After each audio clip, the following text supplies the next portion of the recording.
Hello, my name is Marcus. I'm the compiler of a collection of therapy quotes entitled 1001 Windmills of the Mind. A collection of fun, clear, exciting, educational, informative, helpful self-help quotes, advanced self-help quotes, taken from what's often called the psychodynamic or the psychoanalytic tradition, which long ago, as I understand it, was referred to by some as philosophical medicine or narrative medicine. So these advanced self-help quotes, they're not too short, not too long, something like that on average. They're clear, and my disclaimer, I'm not a professor or a shrink, so I'm choosing quotes that reflects that. So they got to be clear. If I get it, you're going to get it pretty much. And these do come from the medical doctors, the shrinks and all this. But once again, I'm only picking authors that write clearly for the public. And now all of the 10,000 quotes in our collection are on topic towards how do we understand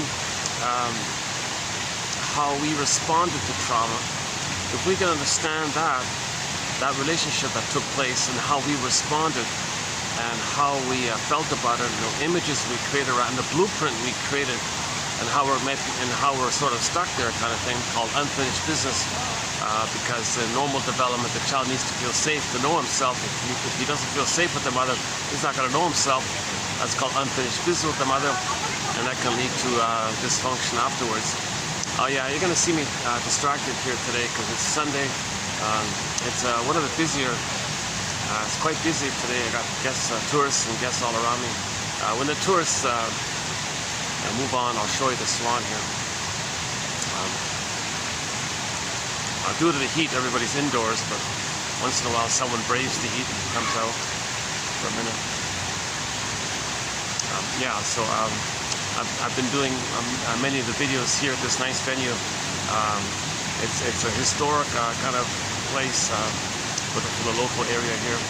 It's a landmark kind of place, has some special historical important significance, and they preserved it and they try to maintain sort of the old ancient sort of garden-like feel. You can get glimmers of it sort of here, and I don't know, maybe a few decades ago it got converted to this restaurant, a two-story restaurant, and with this outdoor area, and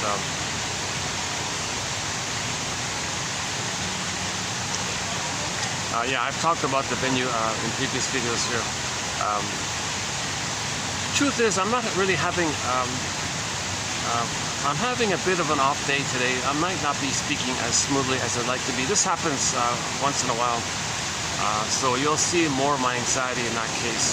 So I have anxiety, our current topic, anxiety, based on the Disney film Inside Out 2 that we're talking about.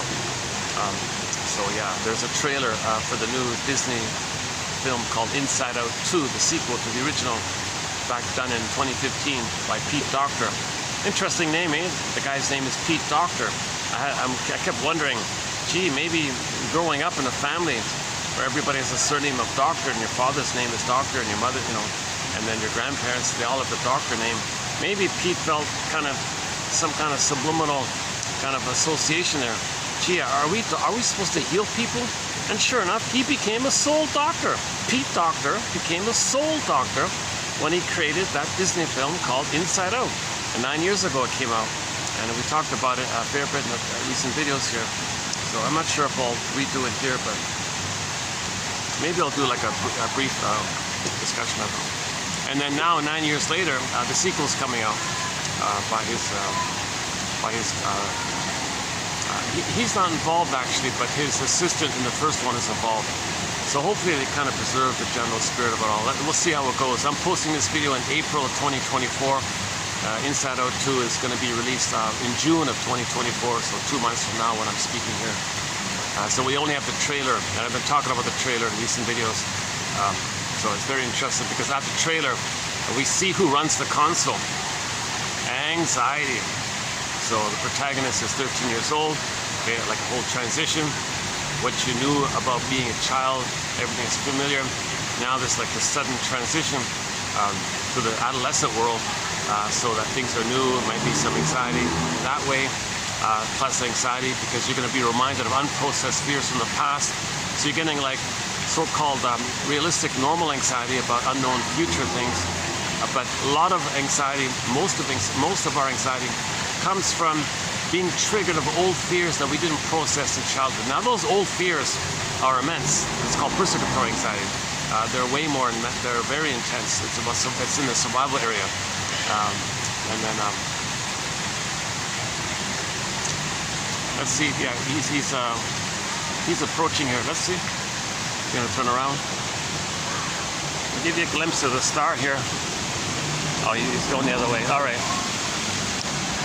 When he comes back, we'll get a better glimpse of him.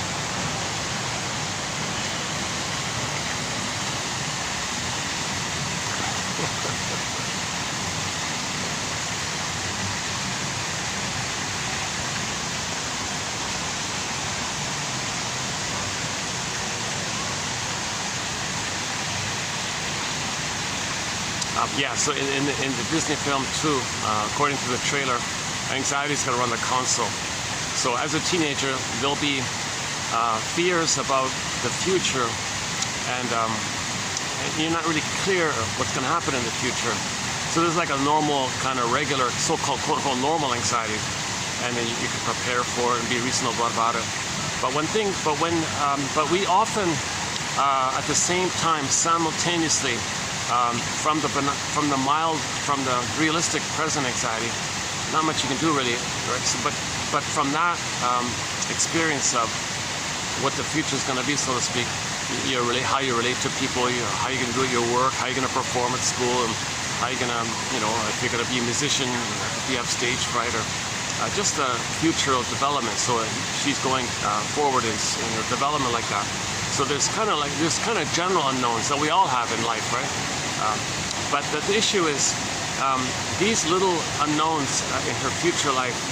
Is she gonna be liked by her classmates? Will the teacher punish her? These kind of things, they trigger up immense, unprocessed, unmetabolized, unrecognized, unseen, unknown, immense fears that's still living in the brain when the person as a baby was terrorized by his mother. Now some mothers are unknowingly terrorizing their poor babies. Okay, with being misattuned, malattuned, double binds, gaslighting. What do you want, baby?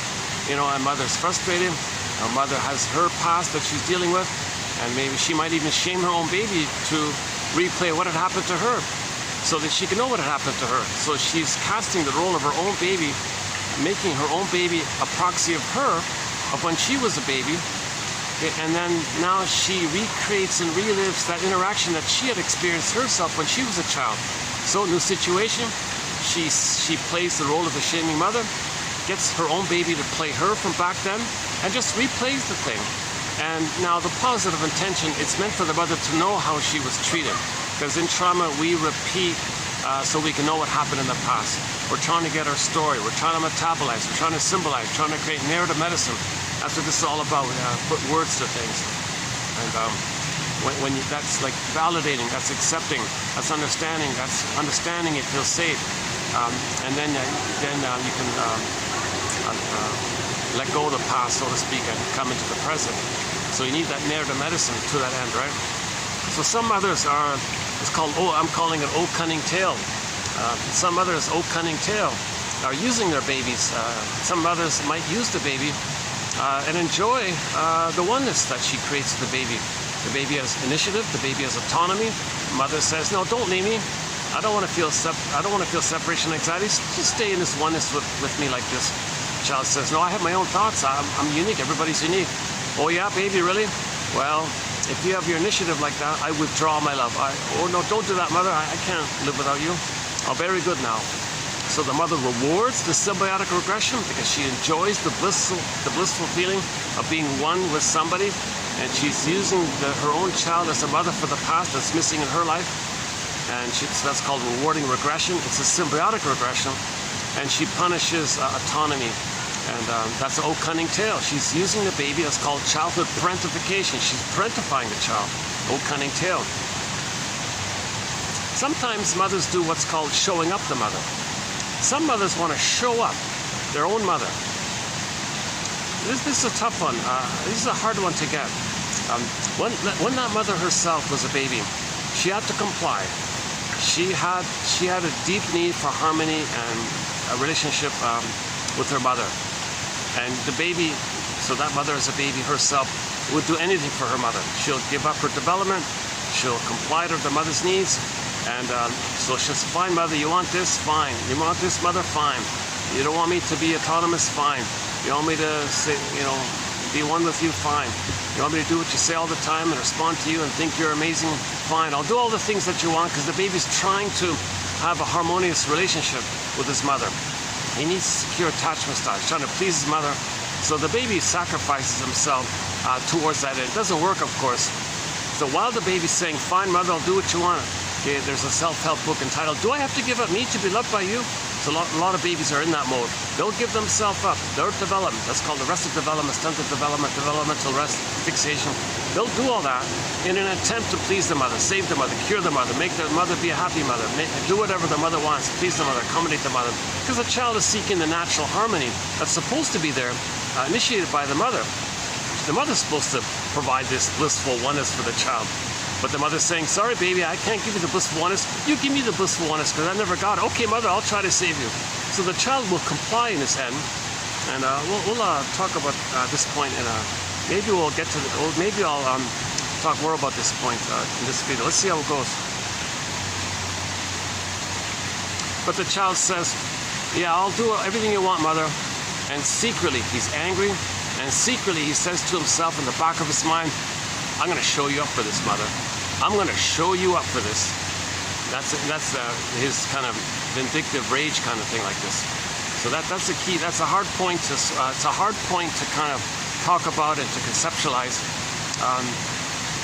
Maybe the best thing, maybe the best example on this point. Oh, here he comes, this one. Well, here he comes.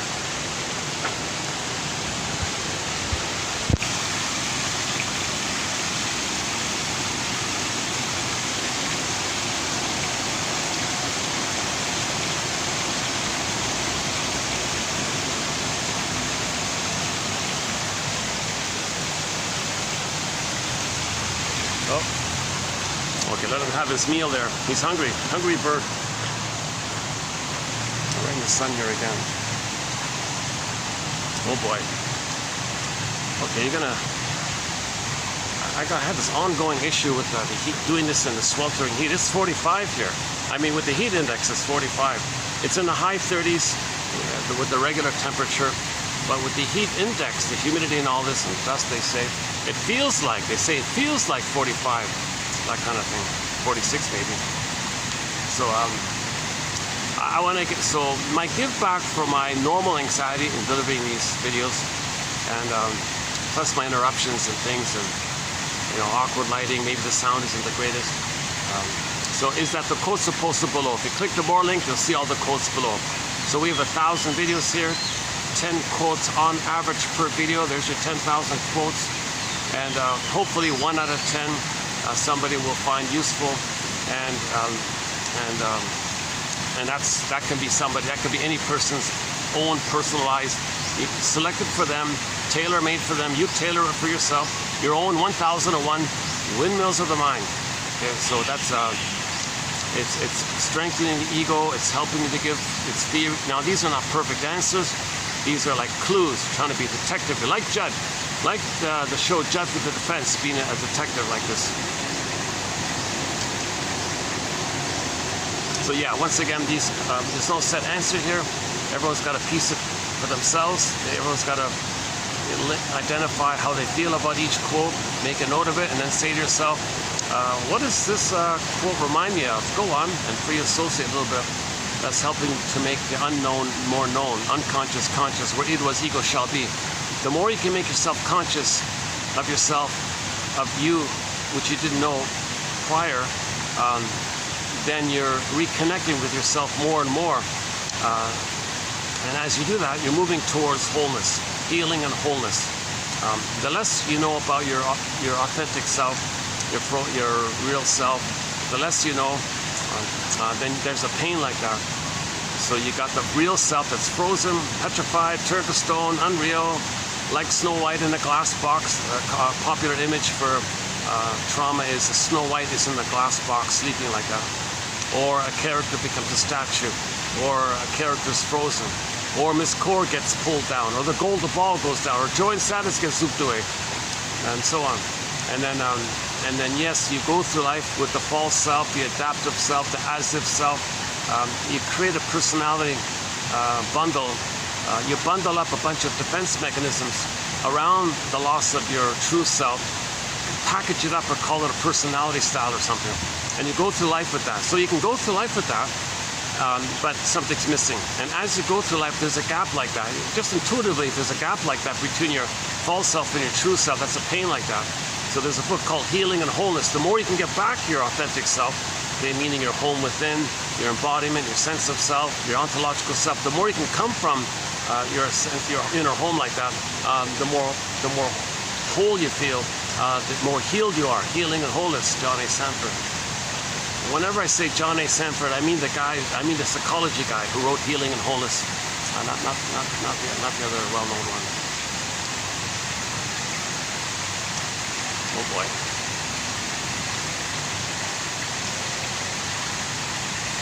Let me make a fan adjustment because I think I'm not getting the full. See, I gotta get the fan to me, but it doesn't hit the camera. I gotta get the right angle. Yesterday I did the video, and I noticed the fan was interrupting the audio. Let me make another adjustment here.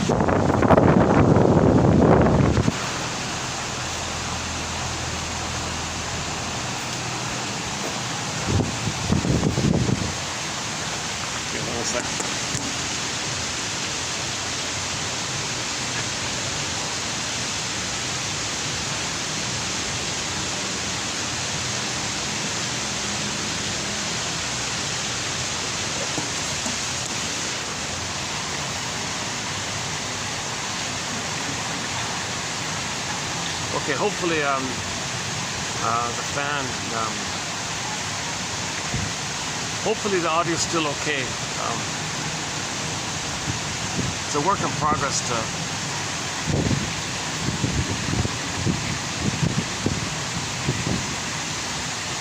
are you hearing the wind from the fan muffling creating this kind of interrupting like windy sound on the speaker? Are you hearing a muffling? Can you hear me clearly?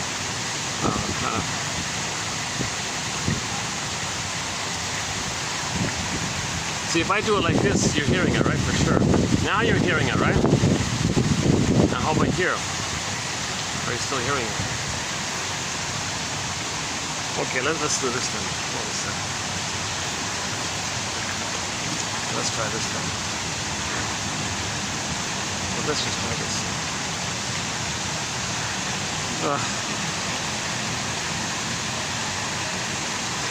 I keep all my bloopers and my mistakes. It's not a vanity project. I'm not looking to be seen or something like that. I want to share the quotes. These are hard to find quotes. Many of these quotes come from printed books which haven't been digitized, which may never, possibly. Hard to find books. Some of the quotes did come from digitized books, which are now currently, which have been removed since. Now new books are being added, so it's kind of mixed up a little bit. But generally speaking, these are hard to find quotes, and the psychoanalytic literature is filled with a lot of confusing, conflicting,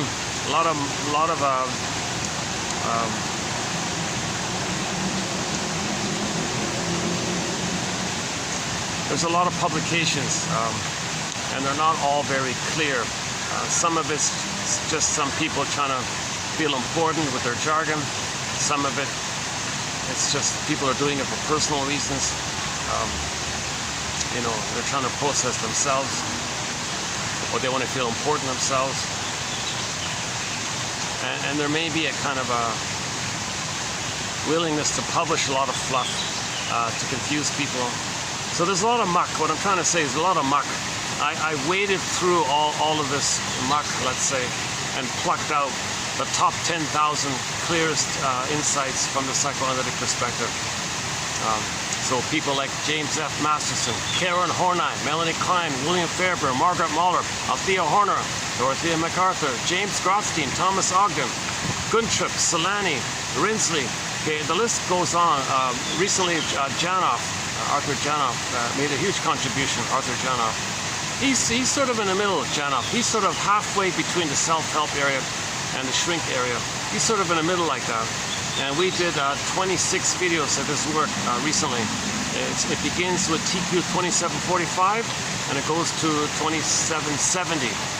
Those we posted, you'll find the top 300 of his quotes in those 26 videos. And now Janoff himself kind of synthesized and wrote clearly himself. And out of that clarity that he wrote, I plucked out the top 300 from there, which I could find. So that's a good 101 of psychology right there, the Janoff quotes, I think. If you're going to start somewhere, I would start with the comic psychoanalysis, first of all. There's a comic called Psychoanalysis, Dark Horse Publishing. I would definitely start with that comic. And then maybe come over to 1001, Windmills of the Mind. And then, of course, if you like an author, you follow up like that, like Masterson or somebody like that.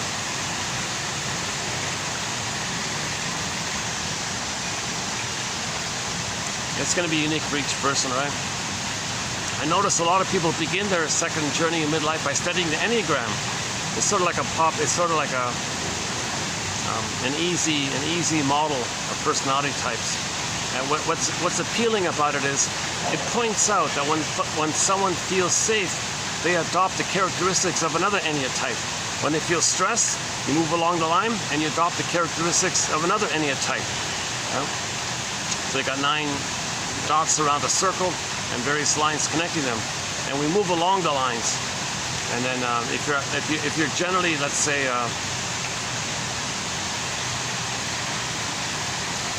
let's say somebody's generally I don't know, let's say type 1, the perfectionist type, OCD, perfectionist, orderly, want everything perfect, generally like that. Well, when they feel safe, they move, the line goes to 7. They're more playful. And now, if the one is stressed out, they can become more melancholic and a little depressed or something. That's an overly simplified one. Let's try the 3 one. How about the 3? If the 3 feels safe, the 9. If the 9 feels safe, that's the peacemaker mediator one, right? Get along. But if they feel safe, they go to the 3, more ambitious or something, right? So if the 3 feels stress, they want to mediate and all that. Now, if the 9 feels stress, they go to the 6, right? 3, 6, 9, 1, 7, 4, 2, 5, 8, and so on, like that. I don't want to get into that too much here.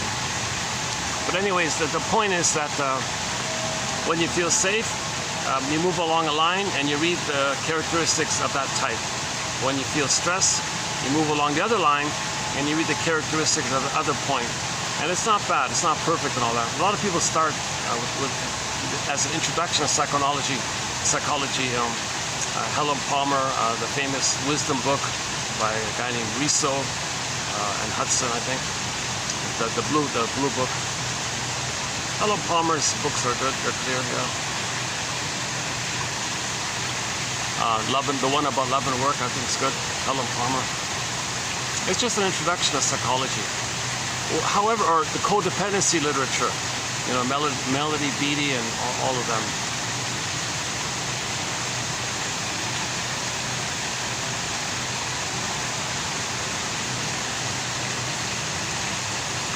Oh boy, yeah, I'm drenched. Yeah, I'm not getting the fan here. Look at that, eh? See, I'm not getting the fan when I sit here.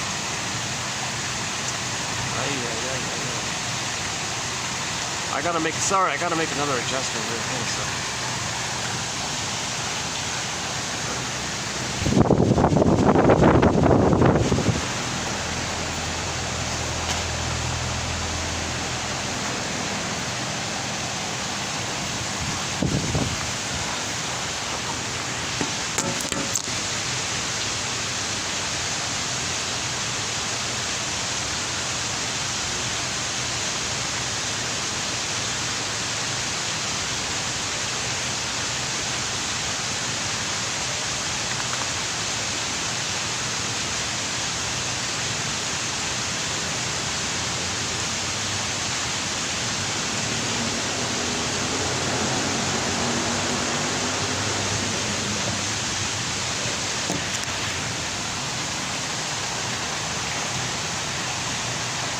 Okay, this should work. This should work. Yeah, this should.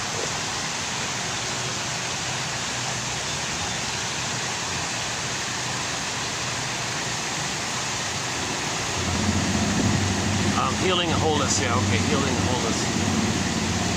So what are we talking about? Let's back up a sec here. The word of the year by the Merriam-Webster Dictionary Company for last year, 2023, was authentic. Okay? So we're all born with an authentic, true, embodied sense of self, an authentic self, a real self. We're all born with that. It's a given. Everybody gets it, kind of thing. It's natural. It's another way of describing it is you're going to feel at home within, and when you have that natural quality called your ontological self, your authentic identity,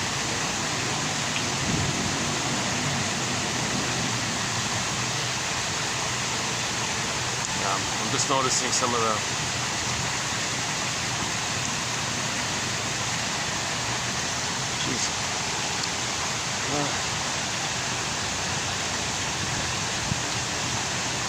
unless I turn the fan around and do it over there, that's a possibility. Yeah, sorry, I gotta make another change here. Let's try this. Because this sun, I'm gonna get the sun here for another hour like this. So let me try.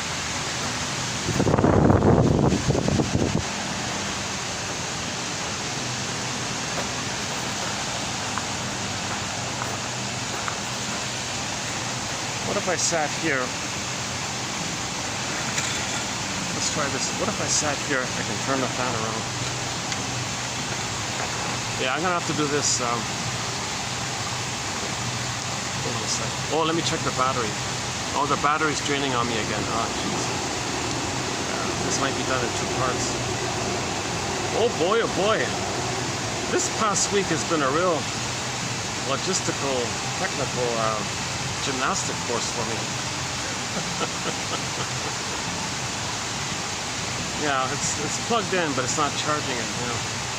Let me turn the fan around. Hold on a second.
Yeah, another rocky start here, yeah.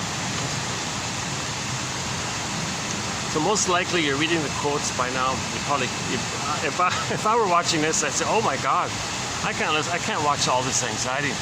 Let me hit the stop button and read the quotes, which is ideal, which is the best thing to do. Okay. I wish I could represent these quotes. I mean, I wish I could be an embodied example of this material. I'm trying to learn it. I have been analyzed. I haven't been analyzed. I'd love to do a full analysis and be more healed, right? So it's all theory, right? So the theory is the baby has an authentic self. We can describe it as 2 parts. The sense of being in your body, that's called embodiment, and the pleasant feelings that come out of it, called the golden ball. Like the sun, it radiates, it shines like that. I feel, therefore I am. If you have that authentic amness, you have the pleasant feelings. If you don't, if that authentic amness is frozen up, those pleasant feelings get zooped away, and then you're back in the survival brain of the sensations of fear and anger. So a common metaphor is that the child has an authentic self. He's born with it. He needs nourishment. It's not fully blossomed. He expects what's called a secure attachment style, a safe rhythm of safety with the mother, her attunement, her presence, her reverie, her warmth, her kindness, her affection, her sweetness, her maternal spirit, her maternal sweetness, her maternal like essence, like her motherly kind of warmth, like this kind of common sense ideas about being a mother. So the child expects a blissful oneness with her in the first 4 to 5 months. That original blissful oneness that he had in the uterus, he needs to continue for 4 to 5 months. Someone said that to make the transition between the different worlds, the uterus world and the land world, there's like that middle transitionary phase between birth and 4 to 5 months. So the mother has to provide an extended paradise called the Garden of Eden, Shambhala, Shangri-La, Nirvana, Avalon, any kind of paradisical kind of image. It means the blissful oneness. So the safety's there, he's seen, he's accepted, mother soothes him, mother sees him, mother has consideration for him, mother understands him, mother puts like words maybe to baby's sensations. So the mother has meaning and understands what the baby's going through. Mother has empathy for the baby, has soul sight for the baby. So how the mother treats the baby, it feeds his blossoming connection to himself, called the authentic self. So let's say something goes wrong there. Let's say at some point something goes wrong. It can go wrong in the uterus, it can go wrong at birth, it can go wrong sometime between birth and 4 to 5 months. It can go wrong again between 4 to 5 months and 18 months, and finally between 18 months and 36 months, those kind of 5 parts like that. If it goes wrong somewhere during that time, what does the child do? So the traditional phase is from birth to 4 to 5 months. What does the child do? Mother, I came out of the uterus here. I need a blissful oneness with you. Hi there, mother. I want a harmony with you. I want a rhythm of safety with you. Where are you, mother? A great hope fell. You heard no noise. The wreckage was within. O cunning tale that let no witness in. The baby was betrayed by his mother. Can you believe it? A lot of mothers are betraying their own babies. Not on purpose. Because the mother is unconsciously stuck with her traumatic past and sees the present as a continuation of the past, or she transfers the past to the present, or the present is a replay of the past, or instant replay of the past, or a new edition of the past. She's only dwelling in, and we're talking about emotionally. So that mother has unfinished business with her mother. She's angry at her. Maybe she wants to show her up. Maybe the mother wants to show up her mother. So she shames the baby, thinking that's her attempt to show up, to tell the world what his mother did to her. Some mothers hurt their own baby to say, look, world, I'm showing you what my mother did to me. Watch this, world. I'm going to hurt my own baby. Where did I learn that from? That's what my mother did to me. I'm showing you, world, what my mother did to me. That's her anger at her mother. That's the theory. Oh yeah, let's finish up that point about showing.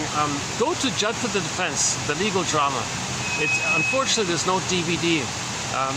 It ran for 2 years. I think there are 50 episodes, starring Carl Betts, an excellent actor, Carl Betts. And he played the fancy lawyer and all this.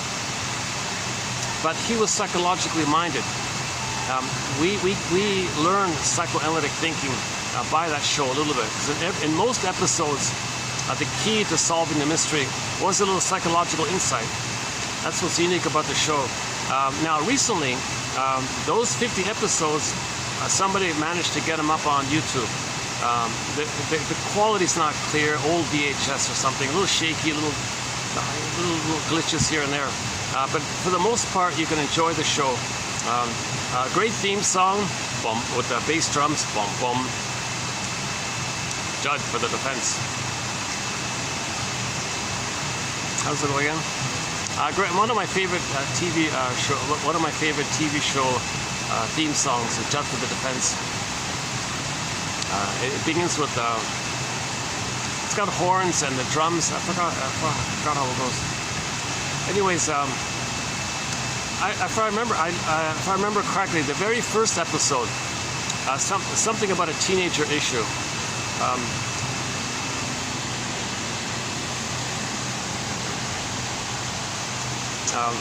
He was obviously very traumatized and all this, and he wanted to prove that the world is faulty, meaning his mother's faulty. So he wants to show up the mother, so he transfers that anger at his mother to the whole world. Now he created a scenario where he tried to prove that the whole world is incompetent or stupid or something like that, or cold or mean or something like that. So this teenager said he wanted to that he's putting everybody on trial. I'm putting all of you on trial here, meaning the mother. He's trying to show up the mother. So he transferred his rage at the mother onto the environment and tried to expose openly to everything and everybody how stupid or cold everybody is, because that's what his mother was. So if you watch the first episode, something called Tempest, or something, Tempest in the Town or something. Forgot. That was a while ago. It was like 2 years ago. I saw, Tempest something. I think it's the season 1, episode 1, opening episode. Not one of the better episodes. A kind of depressing episode. Actually, I don't like that episode. But luckily, at the very end, it delivered. Something very informative came in at the very end. This psychopathic teenager, whatever you want to call him, committed some heinous crime and all this, and he was trying to get away with it. And then the judge in the court said, "Explain yourself, young man. What are you doing all this for?" Well, I'm putting all of you on trial. I'm testing all of you. You can't catch me, right? I committed a crime and you couldn't catch me. And then he used some kind of trick or some kind of fake trickery thing to get away with the crime, kind of thing. So he said, "See, I got away with it. You all failed. Well, my mother committed a crime against me and she got away with it." You see, so he's trying to show up how the mother hurt him and she got away with it. So he's trying to recreate that kind of thing. So he kind of thought he got a pass like that. Luckily, Judge, that's towards the end, but at the very end, Judge was a detective and he put the pieces of the puzzle together. And at the final scene, he had to kind of make it public, so to draw it out. So the conclusion was, Judd proved or brought it out that he really was a dangerous, violent criminal, all this, and everybody was shocked by it. And Judd's explanation is, you're trying, you're taking revenge on the community by showing up the faults of the community, the incompetence of the community, the stupidity of the community, that you can commit a crime and get away with it. You're showing up the faultiness of the community. So that's a mirror that the prototype within, inside out, as above, so below. You come from the prototype. The prototype within is he had to comply to his mother, who hurt him and all this. Okay, mother, I'll comply. I won't have a soul and all this if it bothers you, if I have an identity. But I'll get back at you one day. So that one day came along. He committed the crime, tried to get away with it, and that's his attempt to show up. You see, my mother got away with the crime. I got away with the crime. That's what he's kind of saying. So Judd pointed this out, and then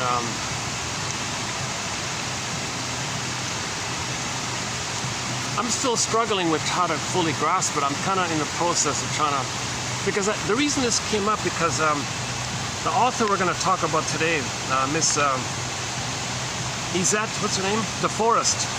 A lady named Izette DeForest. I just discovered her. Hold on a second. Because it turns out she is sort of carrying the baton for Sandor Ferenczi. So that's caught my attention. I didn't know Sandor Ferenczi had any kind of like a follower or like someone to promote his work and all this. So there's a guy way back in the past called Sandor Ferenczi, unfamiliar name, but he's the guy that came up with the concept and the conceptualization and the phrase identification with the aggressor. So in that Tempest show, okay, he identified with the aggressor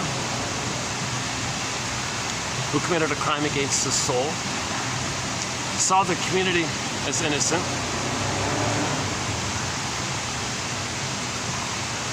and tried to take away the soul of the community. Right? So had he gotten away with it, kind of thing, he's kind of like damaging the spirit and the soul of the community kind of thing. That's what his mother did to him. That's called identification with the aggressor. Identification with the aggressor means when a child doesn't get enough love to be himself, he identifies with the mother. And then goes through life treating others badly the way his mother treated him, thinking that by doing so, he can save his mother. It's nonsense. But he thought his mother wanted him to save her, so he's trying to save her, have harmony with her.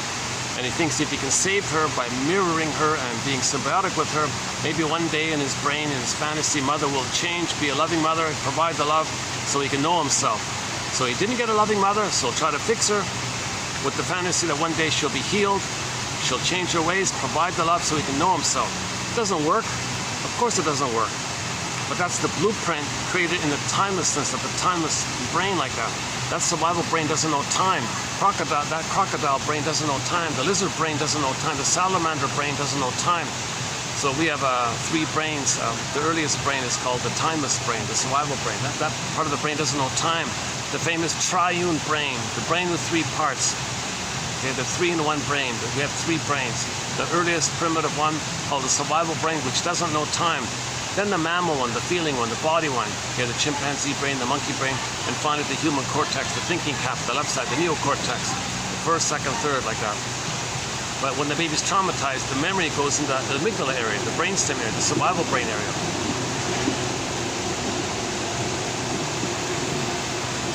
How we doing? Yeah, my first time doing it here, yeah. It's turning out okay here. Oh yeah, the reason I didn't do this, because there were always guests like just beside me. But now they're all indoors. Aha! Oh, this might be a new thing here. Maybe I can do it here after all. Plus, once in a while I can show you the swan. Yeah.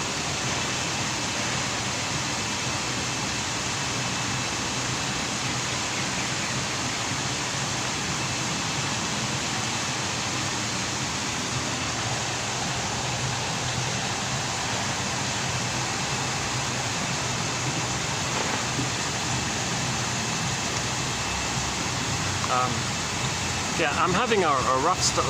The last video was also had a rocky beginning. I'm having another rocky beginning here.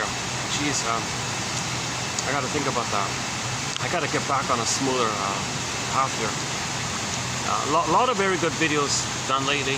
Once in a while I go into a bit of a dip. I feel like I'm in this kind of dip in terms of the clarity of my delivery here.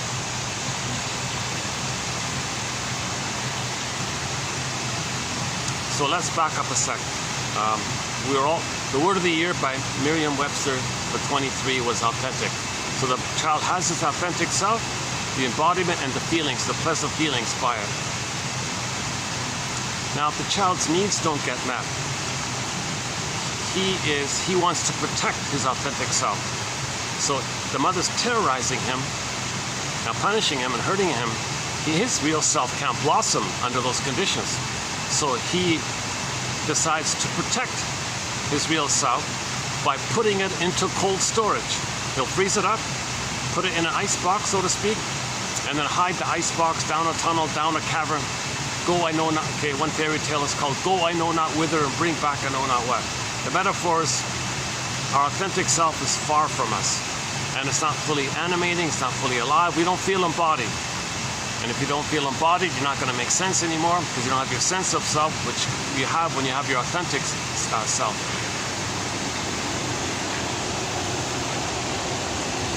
Now, of course, the byproduct is that the feelings part frees up as well. So it doesn't animate. So a metaphor for that is the golden ball goes down the well, or Joey and Sadness get zooped away in the Disney film. In the first one, Joey and Sadness got zooped away. Okay. And then, so you don't feel the pleasant joy. You don't feel the ability, the primary feeling of needing to feel sadness. Oh.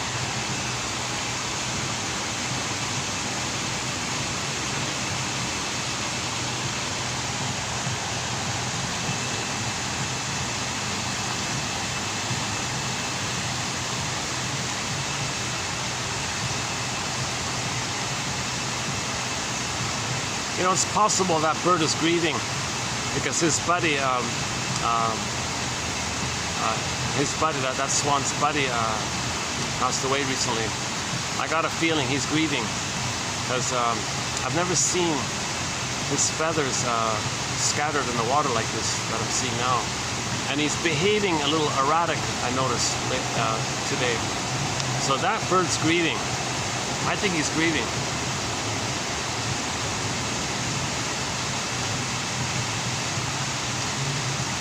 You know, birds have their level of feeling. You know, they attach, and you know, swans mate for life and all this. Like there's an attachment there. So, like there was an older bird. There was an older bird here before, and I heard the story that you know his time came and all this. So now I notice he's behaving a little differently this time.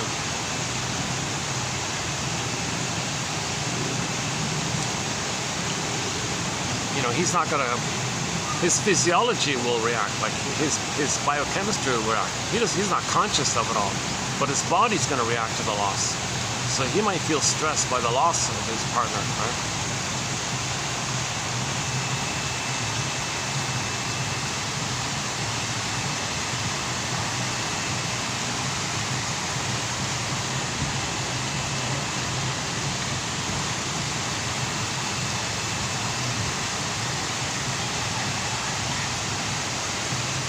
Yeah, I felt sad about the news when I came here one day. Where's the other swan? Oh yeah, they told me what happened. It's funny because that other swan was showing signs of distress. I noticed he was kind of there were some changes in him as well. And now I'm noticing maybe he's grieving, this guy. He's still healthy and all that, but he's grieving, I think.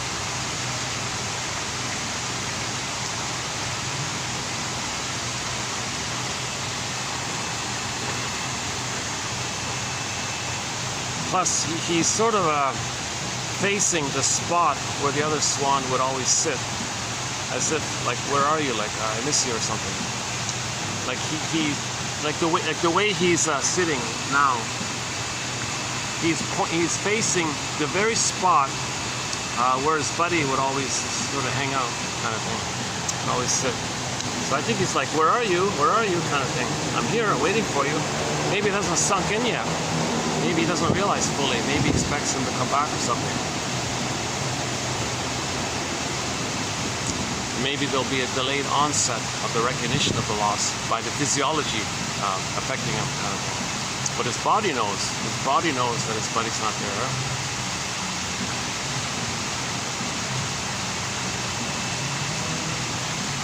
Natural cause. They all said it was all natural cause. It was an older bird and all this, but still.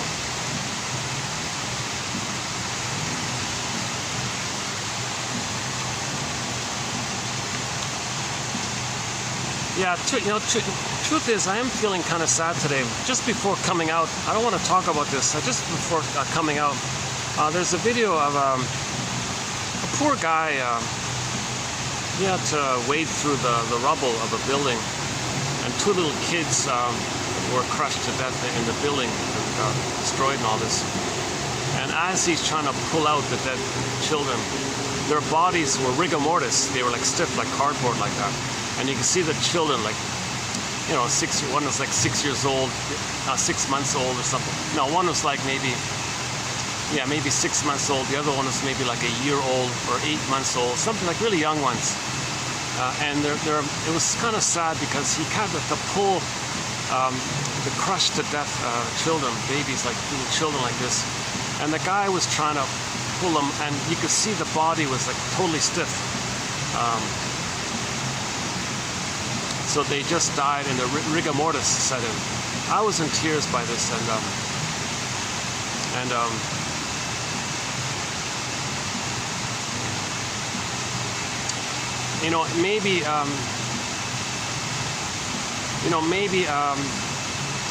there may be a link here, because I've never used Leonard Shengold's phrase, but I've never used it once. But there's a very challenging phrase by a guy named Leonard Shengold.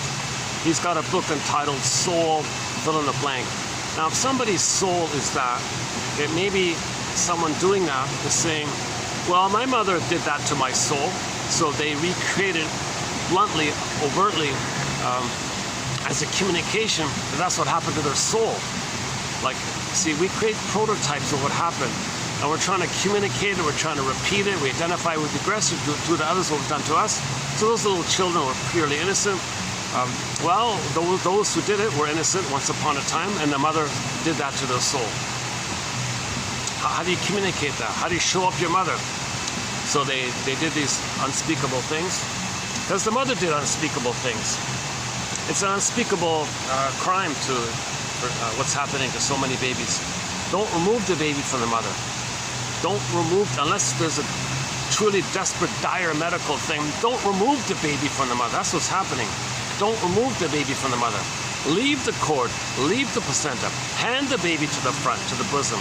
Place him on the front. The baby's looking for the nipple, he'll find it, latch on, start suckling, all is good. Skin to skin, suckling, mother's loving gaze, mother's bosom, warm embrace, safe, warm, loving arms on the bosom, suckling, loving gaze, warm, room is warm, all is good. Leave the cord, leave the placenta. Don't do anything other than that. Okay? And if the child is removed, if the cord's removed, the placenta's removed, okay, that's severe trauma like that.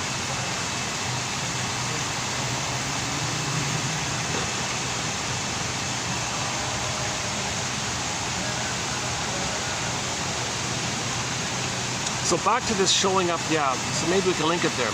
So back to this issue of showing up the mother. So anybody doing such violent things, so I don't want to get into the details of what's happening, but in 2024, I don't know the exact number, but it's unbelievable what's happening. It's just a shock what's happening. It may be a communication.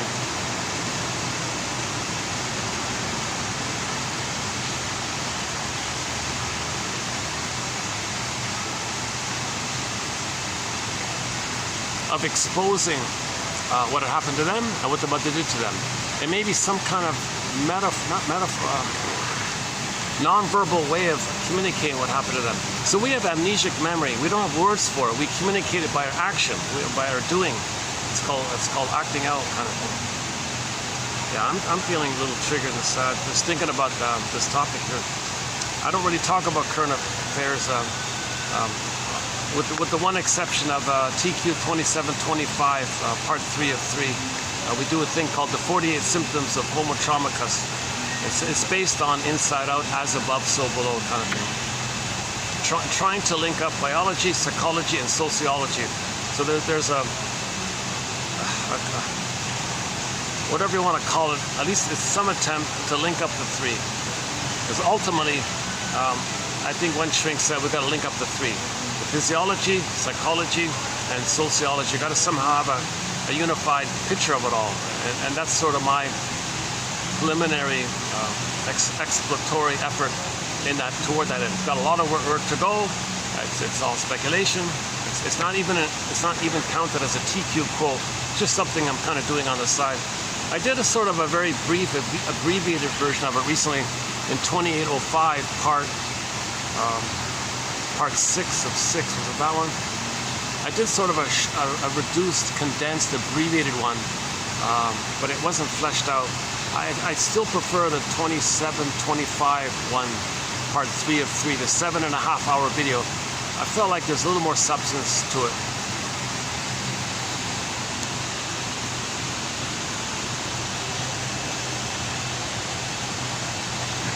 Oh boy, yeah, hold on a sec. Let me wipe some sweat off here.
So let's just backtrack here a bit. So the child's authentic self is not nourished. The child protects it by putting it into cold storage. So myths and fairy tales describe this when a character that's a personification of a person's authentic self, and when that character turns to a statue, turns to ice, turns to wood, becomes unreal, or maybe it turns into a different form or something, or maybe it's lost in some far-off place, or Miss Core gets pulled down into the underworld. Something where the effect is you're not in touch with your sense of self. And related to it is the feelings part of it, the positive feelings, the pleasant, natural, basic, normal feelings represented by joy and sadness. Joy is sort of the main animating emotion when we have our sense of self. The serene, inexhaustible fullness of being. So you have your fullness of being, you have your beingness. So another version of this is when Snow White is in the glass box. So Snow White simply means your beingness. Yeah? And then now your beingness is unavailable to you. It's sleeping, Snow White's in a coma or whatever. So of course, your positive feelings zooped away. Joy and sadness zooped away. It's related. I feel therefore I am. You don't have your amness, your authentic amness, your feelings are positive. The quote-unquote more human side of being human feelings, the main primary basic feelings of being connected to yourself, those feelings get zooped away. Okay? When that condition takes place, okay, then that's the middle line consciousness. First brain, second brain, third brain. Third brain is your consciousness. We're mainly the middle one, the mammal. Okay? And then the primitive one is the amygdala area, the survival brain. So when the child's authentic self is in danger with the mother and it freezes up, there's this panic now. All they got back is the regression to the survival brain. Now that survival brain, its language is biology, physiology, okay, elevated body temperature, or it affects your heart rate, or how much cortisol or stress hormones are released into the body. Makes you vigilant, or makes you that kind of thing. So, okay, the first brain, second brain, third brain. Janov describes it as, think of it as 3 memory systems, or 3 lines of consciousness, or 3 brains, or 3 minds. So the neocortex, we get it. That's our thinking cap and all this. It has some very important functions. And we need the thinking cap to heal. You see, that's part of why we have the thinking cap, because if there's trauma, if we're conscious of it, we can heal. And if there's too much pain, then the thinking cap can help us protect us from the pain by keeping it repressed with false beliefs and symbolic acting out, lying to yourself, repressing it. developing a false self to keep you away from the pain of that. So if you can heal, the third brain will help you if you have enough knowledge. If you don't have the knowledge or whatever, then the third brain will just make you believe stuff to keep away the pain, give you this one day hope that that the mother will come and heal you, or just replay what happened. With the fantasy, you can change the past, stay in the past, linger in the past. So the third brain is going to sort of be used in that area. See, normally your third brain works to help express your authentic self. That's the middle one. But if the middle one's squelched, then your third brain is in service of the survival trauma memory loop in the first brain. See, you want your consciousness, your active doing of your conscious to come from the feminine, like the feelings. If you have your feelings, your doing is normal. You'll be ethical and moral and kind, and the normal area. Reparation, amends, gratitude, being an elder, affection, tenderness, the normal state of affairs. You don't. So all the moral ethics and virtues come from when you have your feelings. So you want your third brain to come from your feeling self. Now, if the feeling self is squelched, your third brain is going to be so-called co-opted, I guess, to do the beating of the loop in the trauma brain. Now, in the trauma survival brain, there's no time there. So that means the person is go through life from that timeless loop with the mother. So there's a thing called repetition compulsion. When you're traumatized with the mother early on, the survival brain says, well, I got to get those needs. Now, there's no time there. You still have those needs. It wasn't met. There's pain there. But you still have those needs. There's no time. That's the issue. So it goes to the third brain. The third brain picks up that loop. Okay, let's back up a sector. Memories are relational. Memories are relational. Baby and mother, relationship. Relational, interpersonal. So baby cried for love, mother said no. It's a loop like that. Now that's grooved in the first brain. It's etched in, it's stenciled in, blueprinted in. Okay? It's a schema, working model. Some kind of template of some kind, psychic template. There's even a name for the chemicals that kind of seal it in. These neural pathways in that survival brain, in the amygdala, and all this. So the memory of baby wanting love, mother saying no, it loops around like that because there's no time, because the need is still there and there's no time, and the need's unmet and there's no time, so it's looping around like this. This is a huge painful conflict. This is an immense painful dilemma for the person, because the person can't love life unless they get mother's love. They didn't get mother's love, the memory's there, so they can't love life without that prerequisite of first having received mother's love. So they're going to stay in that constant, relentless hope, unreal hope to get mother's love, by continuing that cry for mother's love your whole life, basically. But nobody past age 3 can be the mother that was needed back in the nursery back then. So it never works, kind of thing. Or you communicate the pain by telling the world what your mother did to you, by getting proxies to cry for love for you, and you say no to them. So that's still replaying the cry for love, just you don't do it yourself. You just assign someone else. That's called evocation of a proxy. You find someone else to cry for love, and you say no to them.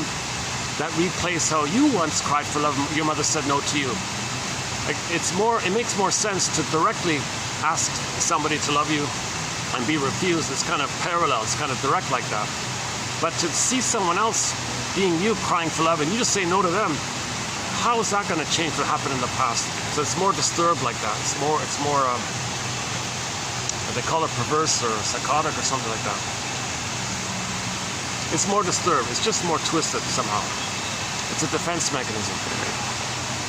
The more traumatized the baby is, the more of a labyrinth, the more of a tricky thing that's going on. And part of the trickiness is called identification with the aggressor, where he finds proxies to play his innocence. He identifies with the aggressor, sees the proxy as him being an innocent baby back then. Now he's the mother who says no to him. He replays it. Okay, you proxy, you're me in the past. You want love? I'll say no to you. My mother said no to me. They're one with the mother who did it. And so that's repetition, compulsion, identification with the aggressor. That's the main part of it there. So that loop, that like a circle, like a mother-infant dual unity. Baby cries, baby says, "Mother, I need your love." Mother said no. It's a loop like that. He can't love life in the present. He can't emotionally live life in the present with joy and sadness at the console, empathy and care and reparation and the delight of creativity and spontaneity and play and just loving life. The meaning of expressing your uniqueness. Not blowing off steam all the time, not with a chip on the shoulder. That's the past stuff. That's the anger in the past. Okay? When you feel you're loving life, when you don't feel, you feel pain, you're blowing off steam because that's still in the past because you can't feel. It's not painful to, strictly speaking, the idea of pain is that you're not feeling. If you feel, it's a relief. But in trauma, people don't feel the basic feelings, so they go back to the stress place. The stress place is mainly anger, that's tension, blowing off steam. That's not feeling is healing. Because you're not doing feeling is healing, you're bottling up steam because of that, then you're blowing off steam in relation to that. And then it has a kindling effect because you're getting older and older, and every loss reminds you of all the old unprocessed losses, and you're getting older and older, and the snowballing effect of more and more losses building up like that. Plus you're getting older, then there's more of an OCD-like quality wanting to control things, so you're getting older. So you can't, so the kindling effect means you get triggered more easily. See, like in fire. Oh, a cute little bird here. Are we getting him in the camera? Oh, there he goes.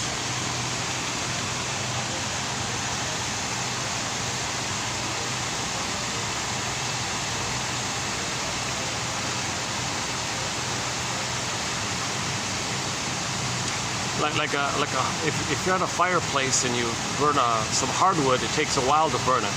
But if you throw in some kindling wood, like soft wood, dried up soft wood, it'll burn more quickly like that. That's the metaphor. So as the person gets older, he flares up more easily, more quickly. That's called the kindling effect, because he's getting older like that.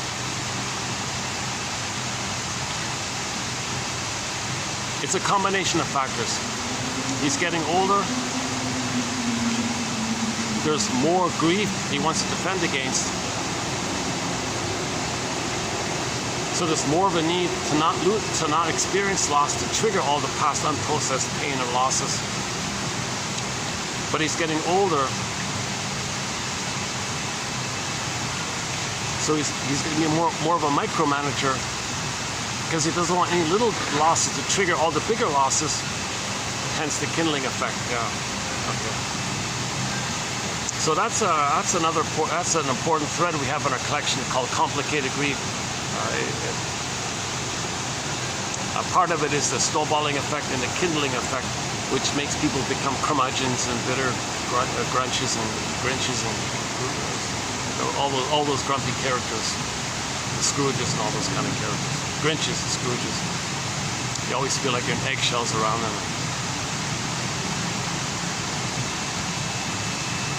They're not elders. They're not in the warm, loving place of the joy of feeding the next generation for everyone. They're not in that kind of place. They're still struggling with the pain and the chip on the chip on the shoulder of wanting to show up their mother. So they're still in that kind of place. That's called the talionic feeling.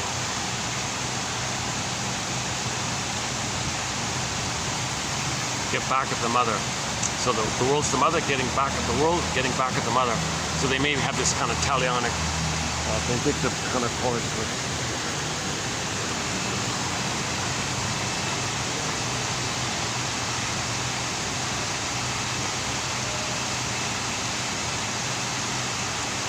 I think this swan's going to make it. He looks young and healthy. I think he'll be okay. But I have the theory he is responding to the loss of his buddy. The staff told me they were together for 4 years. That's got to have an effect.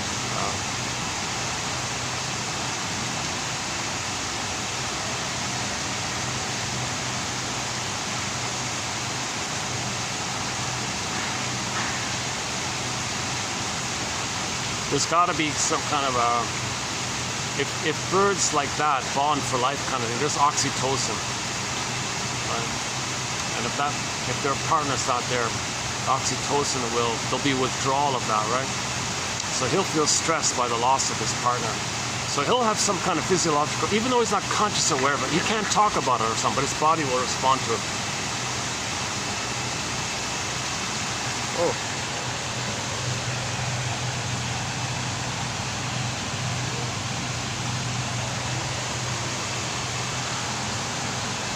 Yeah, hang on, we'll be doing the quotes here.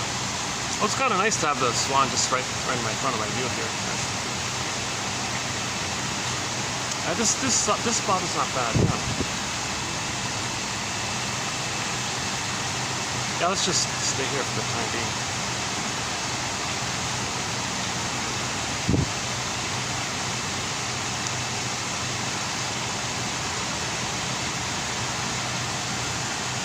Hold on a second.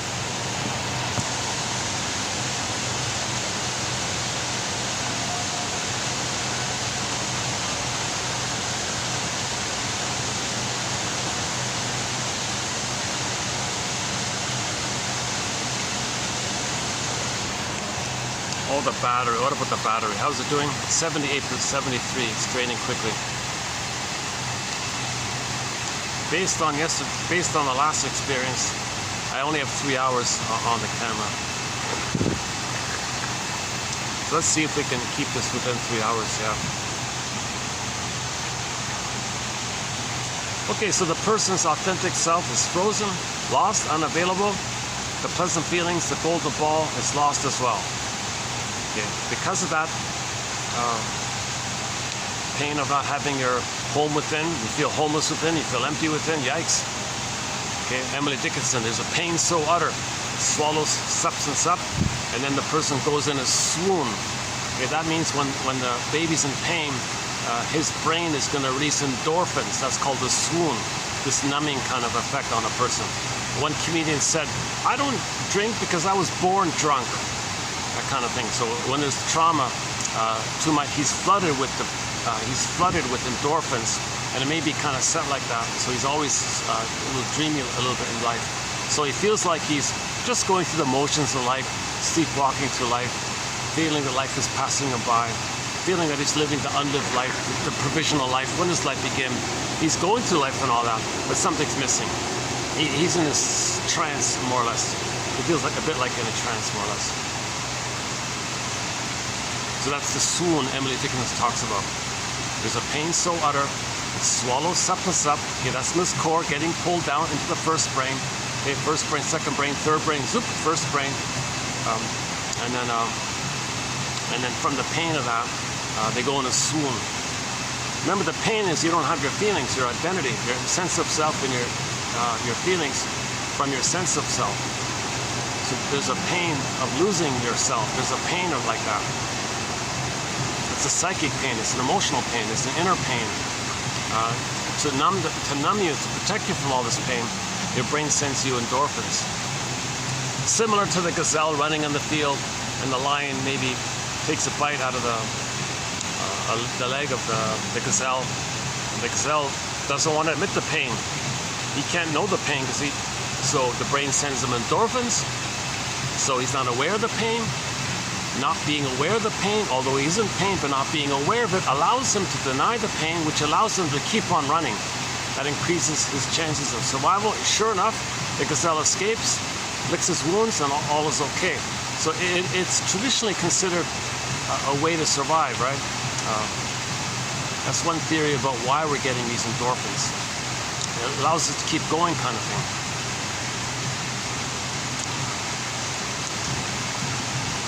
So when the baby's traumatized by his mother, he gets endorphins.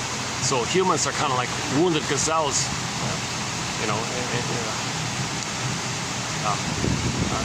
flooded with endorphins. The same kind of physiology is taking place, biochemistry is taking place, something like that.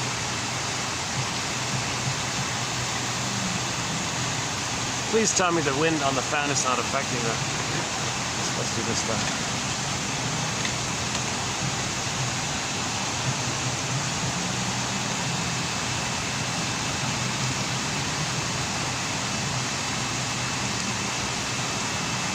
Okay, so yeah.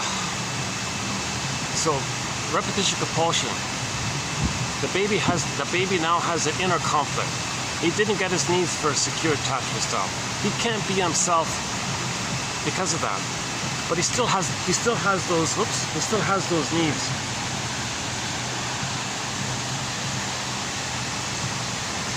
Oh yeah, it's not draining. At 98, it's still 71. It's doing it again. I don't know what to do. I reset the phone this time. It's still doing it. Let me try to reset it again here. Hold on a second. If I turn this off, maybe I can be able to reset it. Is it working? Still? Oh, there. Okay, it's off. All right, let's try again. Hold on a second. Okay, we're back in. 98, right? So yeah, it's not. Yeah, I'm not getting the light on my thing on the camera here. Now it's down to 70. That's not working now. Still.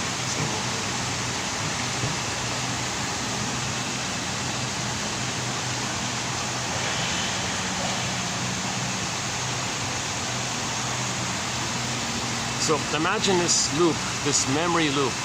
Mother, I need your love. Mother shamed him. Misatune, malatune, used him, oh cunning tale, whatever it is. Baby was removed. Maybe the mother felt that the baby interrupted her career. Maybe the mother thought she could use her new sexy appearance to tease the guys at the office, so she doesn't want to breastfeed for that.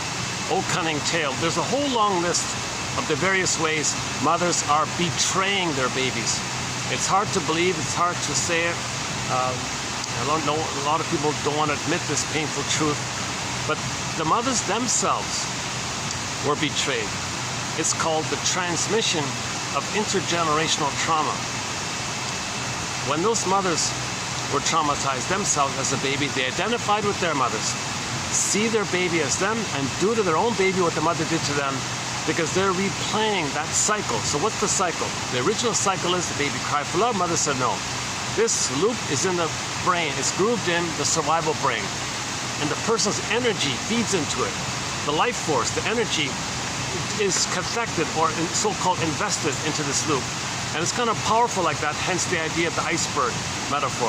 Most of the ice is under the water and it drives the iceberg, not the conscious top, it's the bigger part underneath. That's called unconscious motivation. So our life force is dealing with this unfinished business with the mother, this struggle with the mother. Now that part of the brain doesn't know time. So the theory here is, when the third brain finally comes online, that loop gets into the third brain. Now the third brain receives this loop,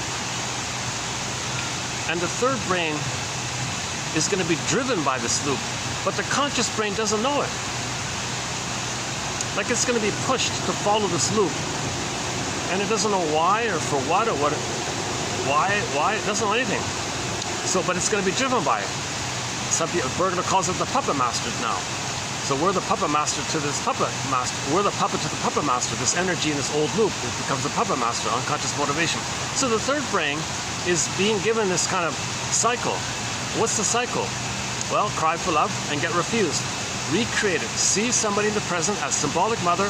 Expect them to meet your needs. It's ridiculous because it's not the past. But that brain, that puppet, that energy in the past doesn't know time. All time is that time. The conscious mind doesn't not aware of this. That's why it's being duped. We're being duped, so to speak, because we're being driven to do something, not knowing that it's being driven by us believing we're still in the nursery, and we're not aware of this. So in the present, we interact with others, expect too much from others. It's going to disappoint.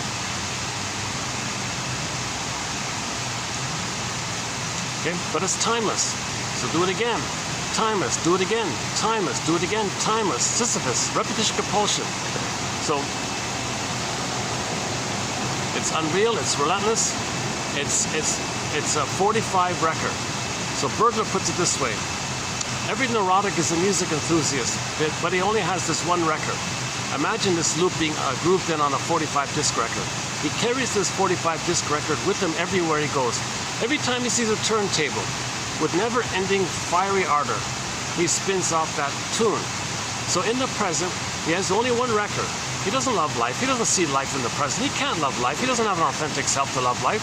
He doesn't have joy at the council. He can't admit losses. He's only in the survival loop. He only has that survival loop. Okay, so in this situation, he spins that record. So he's going to redo that cry for love. Instant replay of the past. Instant replay of the past. Instant replay of the past. He's going to go through life with these constant new additions to the past. Okay, same script, different cast. Same traumatic script, different scenery, different place, different players, different whatever. But it's the same script. It's the same record. It's the same old, tired old record. Okay? Baby cried for love, mother said no. Baby cried for love, mother said no. You go through life replaying that, replaying that, replaying that. Now here's the thing. This replaying takes two forms. The more disturbed one is called identification with the aggressor, showing up the mother, what we talked about earlier. So if the trauma is before 18 months of age, it leads to that. If the trauma is before 18 months, the child can't take it anymore. He can't take being shamed by his mother again and again, day after day. Okay, the bottle, the schedule, and honey on the rubber nipple, betrayed here, betrayed there, double binded here. Mother's just doing it again and again. And sometimes the mother shames her own baby because she was shamed when she was in nursery. Sometimes the mother then morphs the image of her own baby who first played her and suddenly sees the baby as the mother who shamed her. Now she wants to control the baby, thinks she's controlling the mother back in the nursery. Oh, cunning tale. This is perverse stuff like this. So what's that baby going to do in this situation?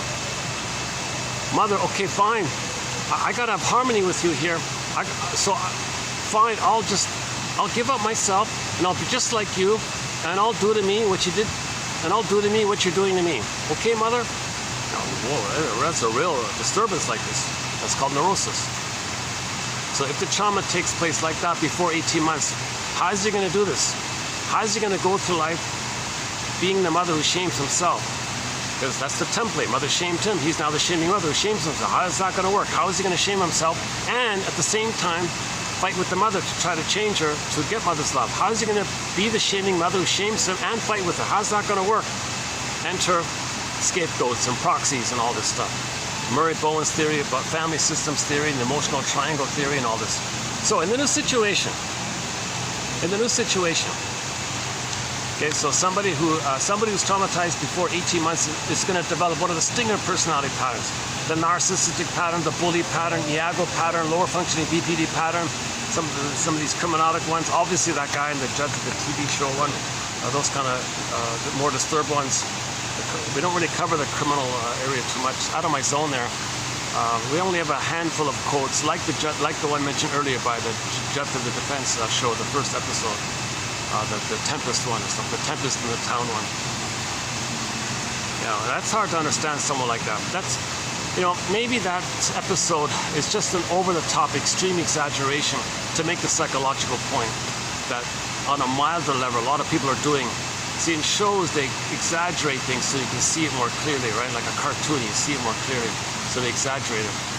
Maybe in reality, that kind of thing, it's hard to believe that kind of thing would really take place. So yeah, maybe 1 in a billion or something, but it's like, or maybe pick that 1 in a billion extreme case to tell the world that everybody's doing this on some level.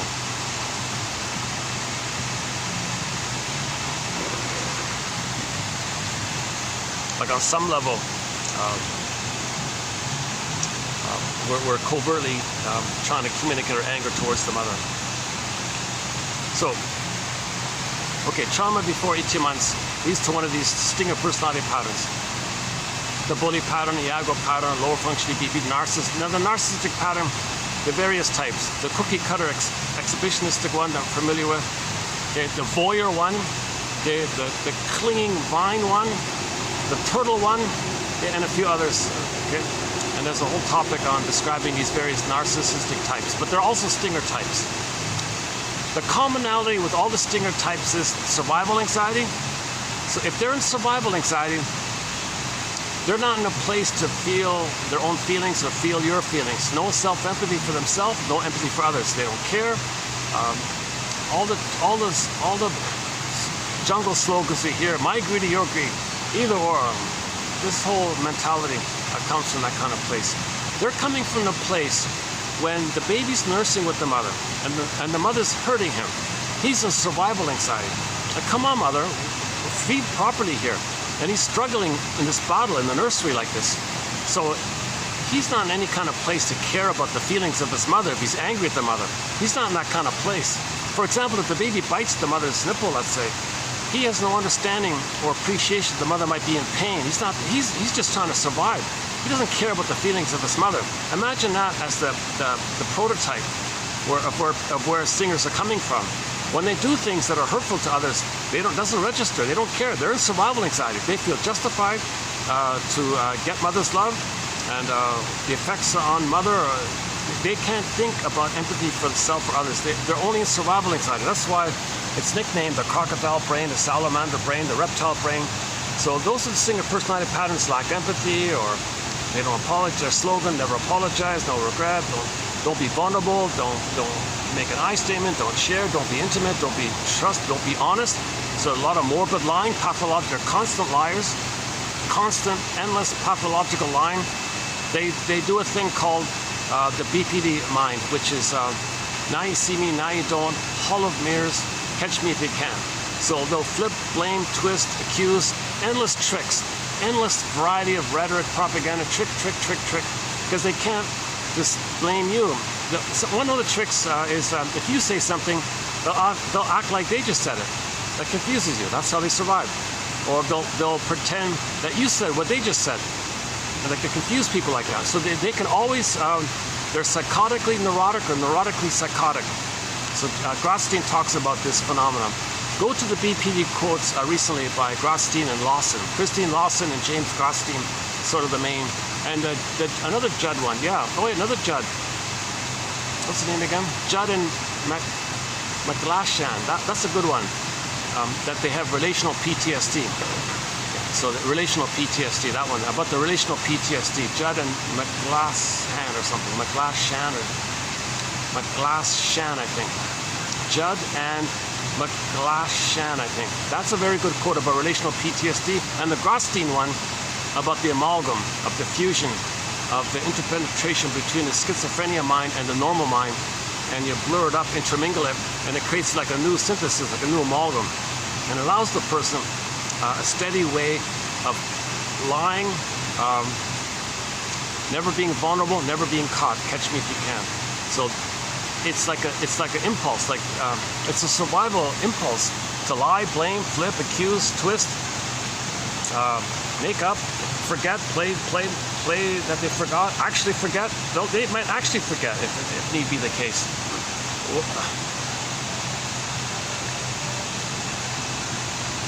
They'll actually twist it around and accuse you of doing the wrongful thing that they did, and they'll succeed in doing it. Like they'll succeed in making you feel guilty for the thing they did wrong. Like that's how intuitive, that's how symbiotic and sensitive it can be like that.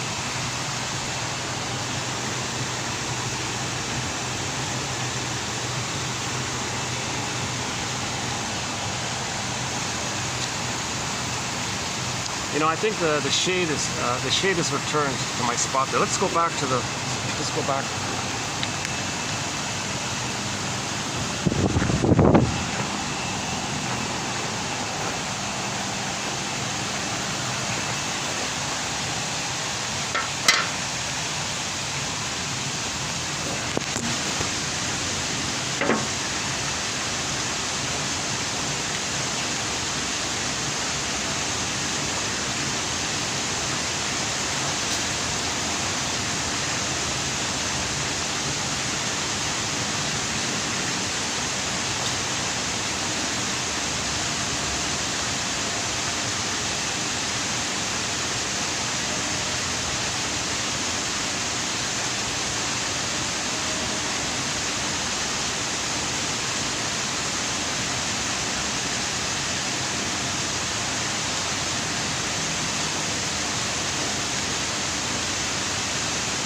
Okay,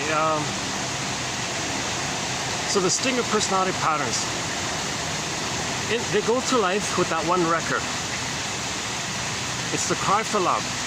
The problem is, when they play that record, when they recreate, stage, and act, the present is just a metaphor or symbol, an as-if staging for the past, because it's still in the past. The present is still the past.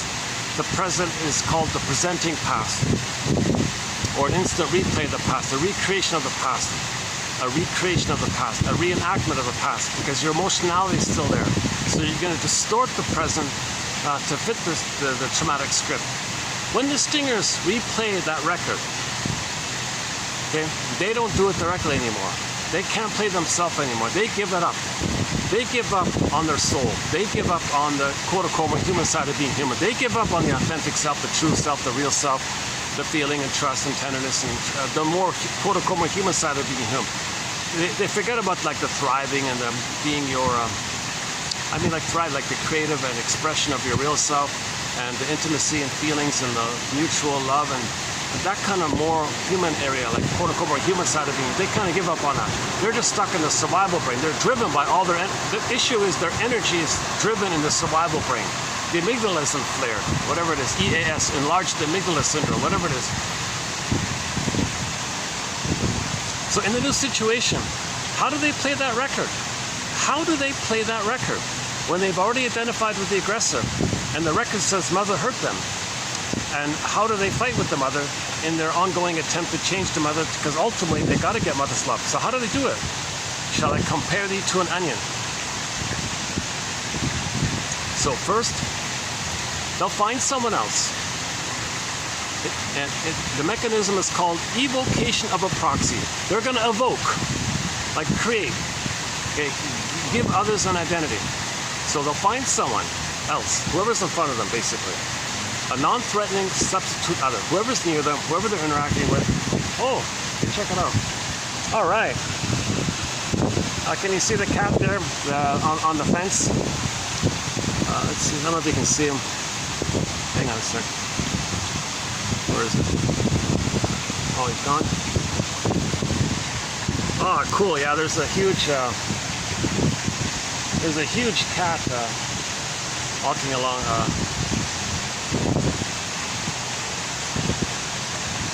It looks like a little baby tiger or something.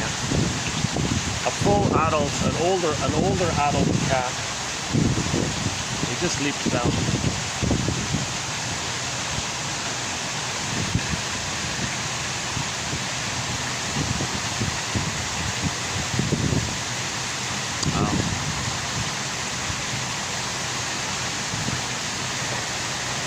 The cat in Alice in Wonderland says that the baby's mind, that trauma in that early mind, that mind is called primary process mentation, primary thinking. This mentation or beta elements, this kind of, the cat describes that mind, that primary process mind, as being mad. There's no conscious logic there. Up is down, left is right. Like Alice says, left is right, up is down. No time. This can be there, this can mean that, this can flip to that, this can represent that, you can have condensation for something, symbolization, that can be code for that, and things can move around chaotically like this. So there's no, that mentation is like that, and there's no time there. That's part of the stinger personality mind. They operate by that primary mentation. They don't care about conscious logic. They don't care about adult reasoning. They're driven by that primary process mentation. That primary process mentation, it's what they call quicksilver. It always flips instantly. It can easily twist and flip around. You can't reason with them because they'll blame you, and they'll try to coerce you to admire them in the process because they want to be seen by others. They want to get out their anger, and they want you to admire them. Like they're in this kind of they're still symbolically trying to get their needs met. Okay, when the stingers replay the record in the present, they don't play themselves. So they escape. Somebody else will play them. evocation of a proxy. So they'll say, hey, you in front of me there, I'm going to see you playing me as a baby. I'm going to see you crying for love. Again, everything's love or a cry for love. So the record said that they, as a baby, cried for love, and mother said no. New situation. They're not going to play themselves. They're going to play the shaming mother who says no to them. Now, how do you do that? How do you say no to yourself? That's too much pain. So, to be loyal to the mother, to have a mother, to hurt yourself, it's way too painful. It is painful, but you numb it partly, but you distract yourself. You distract yourself from replaying how your mother hurt you, by finding someone else to play you. You find someone else to play you. Hey, you, can you play me? I want you to be. So, again, proxy means someone who feels for you, plays a role for you, does something for you, or is one of your, like an identity of you. So you find someone to play you in the nursery. See them as crying for love. See them as you originally crying for love. Oh, so you're going to play me as a baby crying for love. You're going to play that innocent, vulnerable, trusting one who needed love. And I'm going to play the mother who shamed me. So the behavior is, the record said, they cried for love, mother shamed them. They identify with the mother. They're going to shame themselves. To distract themselves from the pain of it all, as a defense mechanism, not feel the pain of shaming themselves, they find a proxy to play them. You play me, okay? And they'll shame them. That puts their attention out like that to distract them of how they're hurting themselves. That's just part A. Alice in Wonderland. Primary process thinking. Auto-hypnosis, double focus, okay? Trans-logic, flip-flop, double focus, auto-hypnosis, double focus, double think. They're going to flip it. They're going to morph. They're going to morph. Oh, they're just suddenly going to morph. The proxy person who just played them as a baby, and suddenly, they're going to see that one they just hurt as the mother who hurt them back in the nursery. Aha, there you are, mother. Now I'm going to play me now. And you, proxy, you're going to play my mother who hurt me. Now I'm going to control you. Because they're still back in that original place where the baby wanted to control the mother. The baby wished he could control the mother. When the mother's hurting him, he had the fantasy that he could control her. If the baby thought he could control her, he thought maybe that's some way to manage it, and maybe possibly tell the mother or order the mother, demand the mother, come on mother, be a mother. Don't hurt me, don't use me, be a loving mother. So maybe he wants to control her. And now the baby at the same time, the confusion is the baby has what they call the oral phase of development. So the baby's incorporating, taking in kind of. So he's in that mode as well. But he thought in the effort to control the mother, in the oral phase, the way to control the mother, he thought his oral need became oral greed. So in his oral greed to control the mother, it ended up with a devouring fantasy. Like this. So now that's called oral greed, oral trauma, oral greed.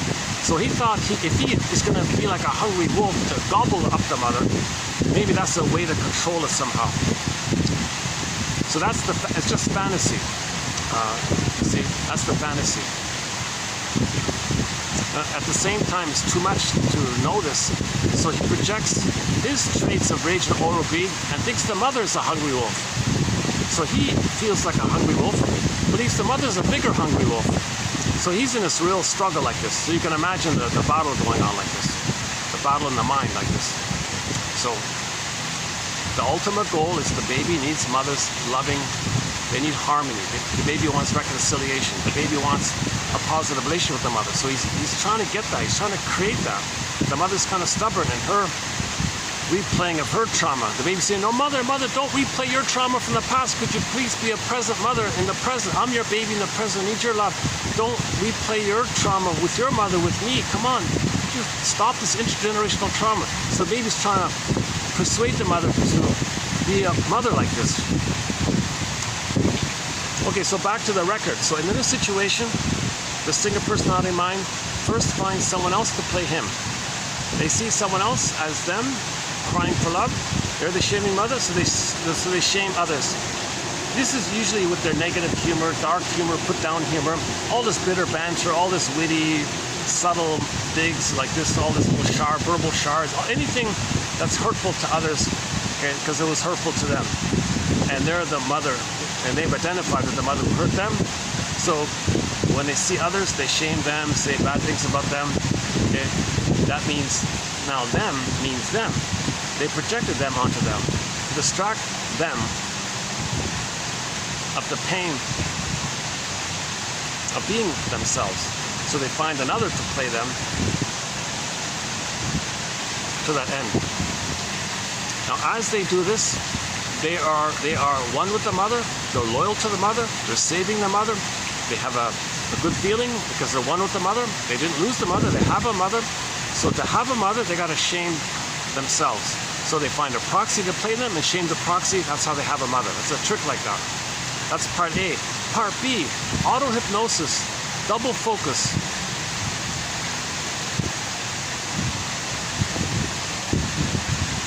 Hocus pocus, that's what I'm looking for. Hocus pocus, auto-hypnosis, double focus.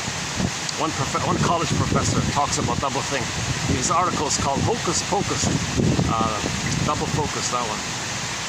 Dell, a guy named Dell, check out a D-E-H-L from like a long ago, like 3 years ago. Very good quote by a college professor. Very rare for a college professor to teach rhetoric properly. Very rare. He's the rare bird to do that. He was talking about a double think and all this. A bunch of people coming in here.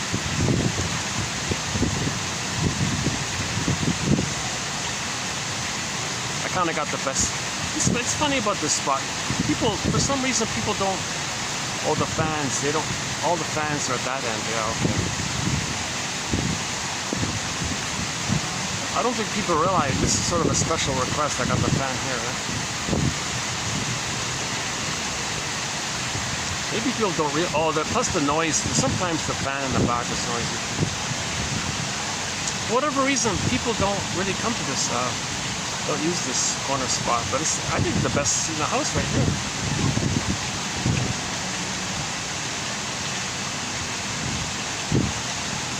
Oh, I see. No, they wanna sit by the where the swan usually floats back and forth, swims back and forth. Only on occasion it comes to this end here. Yeah, okay. They want to be near the swan. Yeah. Oh yeah, we can talk about the birds, the symbolism of birds another time.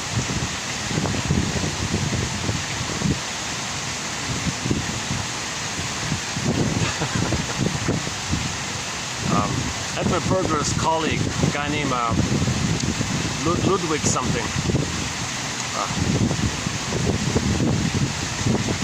Uh-oh, the wind. I'm just now realizing the wind from the fan might be muffling the audio here.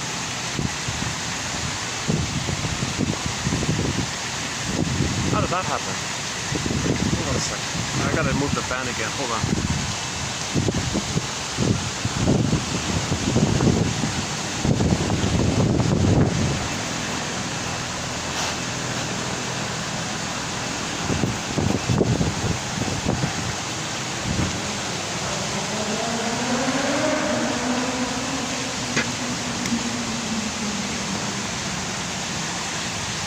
So the baby feels like a hungry wolf, makes an imago of the mother as a monster, as a bigger hungry wolf that wants to eat him. So that's in his brain now. He made up an image of the mother as a monster who wants to eat him, like the Cyclops in the Odyssey, like the Boar Queen in Whitebeard King Balaam, like the evil witch in Hansel and Gretel who wants to eat the children. This enraged oral issue, okay, that's not real. The mother's not like that. That image is created by the baby's own psychological traits and feelings of him feeling like a hungry wolf. But the mother's the giantess in the nursery. So you take the giantess quality of the mother and morph that according to your projected traits of rage and oral greed, put it together, condense it together, you end up with the mother imago as a devouring monster who wants to eat you. So back to the record. First the proxy played innocent you, and you act like the mother. Then you flip it, and suddenly, instantly, you see the one you just shamed as being the dangerous one, the mother who hurt you. And now you're back to the battle. Now you want to control the proxy. Now you want the person in the present. Oh, hang on. Oh, the place where I was just sitting, a couple of people just sat there.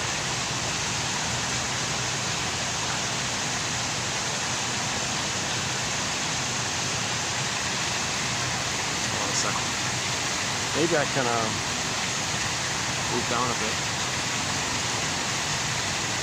Hold on a second.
Well, let's see if I can block my view. Maybe I can just block my view a little bit.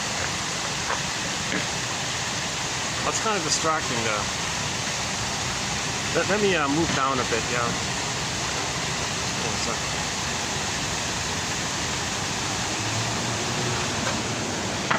By the way, for the price of half a coffee, go to the link below. Yeah. So for the price of half a, like what you're seeing here, for the price of half a coffee.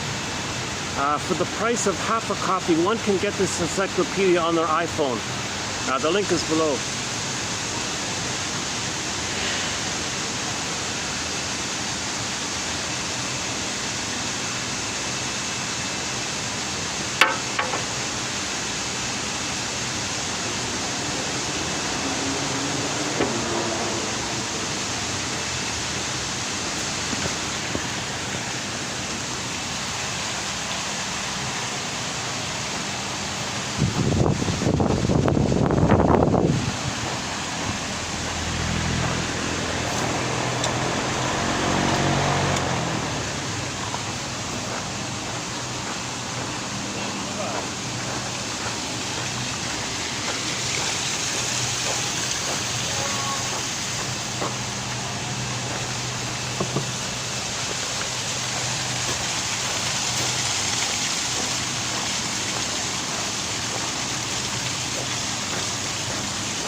Oh. Oh, hi there.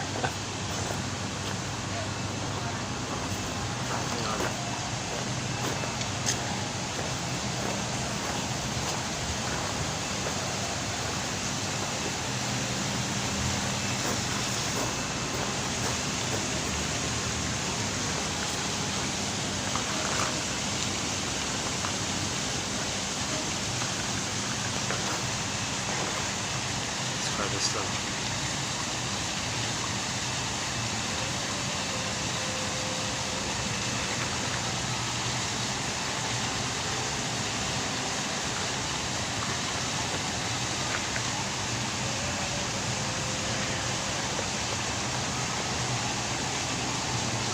There's a little kids party just so on the other end there.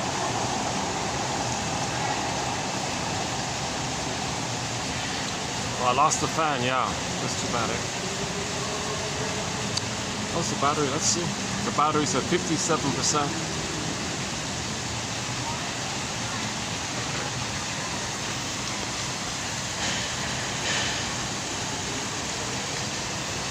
The only other option is, let me check the other end there. Let's see.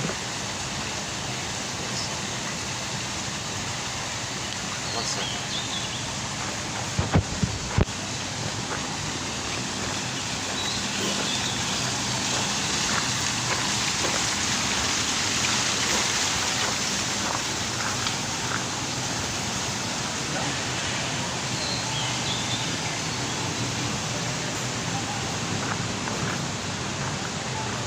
Oh no.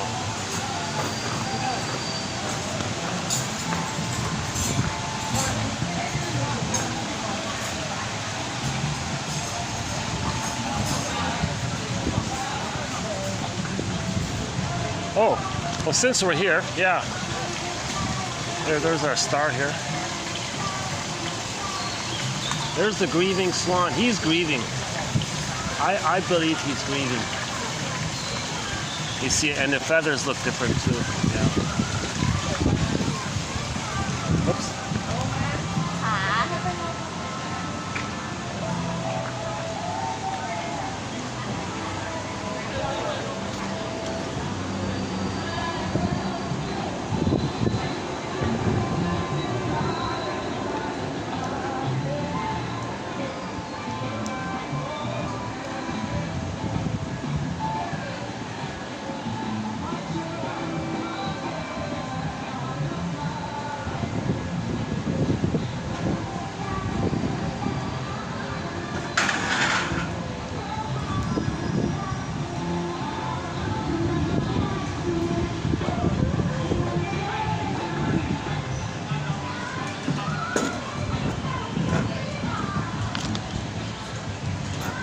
Would this work? Can this work? Yeah.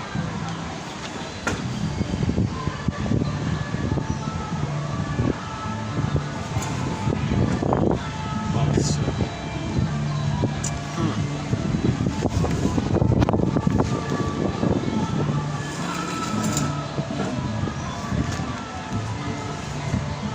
Well, I don't got much choice here. So let's finish up with the record. Every neurotic is a music enthusiast, but he only has one record, which he carries with him everywhere he goes. Every time he sees the turntable, he spins off that record. The metaphor means in the present situation, he's going to restage, reenact, replay that traumatic, frustrating interaction with the mother. He's going to do it again and again and again, hoping for a better outcome, hoping to get the needed outcome. The confusion is it's all messed up because the present isn't the past, but he's acting like it is the past, but it isn't the past. That's the confusion. He's not making sense. Now, on the positive end of it all, it's an attempt to know his story. If he can make the inference that what he's doing in the present is a replay of the past, now he knows what happened in the past. He gets a story, talks about it. Okay, you go through the grieving process. You understand why your mother did what she did. You get an identity by it. Then sadness appears. You differentiate sad mourning, sadness. You get identity. I feel there for I am. Okay, after you grieve and mourn, then joy can come back and you're good. So you got to get the story first. So when the stingers replay the record, they find a proxy to play them crying for love. Then they, the shaming mother, who shamed them. Then they got to fight with the mother. How do they fight with the mother when they are the mother? How do they fight with themselves? Well, first they find someone to play their innocence. They're the shaming mother. They hurt themselves. Then they flip the whole thing. They'll play themselves now. They'll play the victim. Like they'll play the proxy who they just hurt. They'll be them now, kind of thing. And then they'll flip it and fly out the monster image in the mind they made of their own rage onto the innocent person they just hurt. So here you got a wounded person that just hurt, and suddenly they think they're so threatening. Now they want to control the one they just hurt. It's all messed up, right? Now, a person doing this is meant to know their story. The person doing this is meant for them to know what had happened to them. We repeat to get the story. We repeat to know the story. So we recreate it, we restage it. So we're meant, that's called the inferring mind. We make the inference of what happened.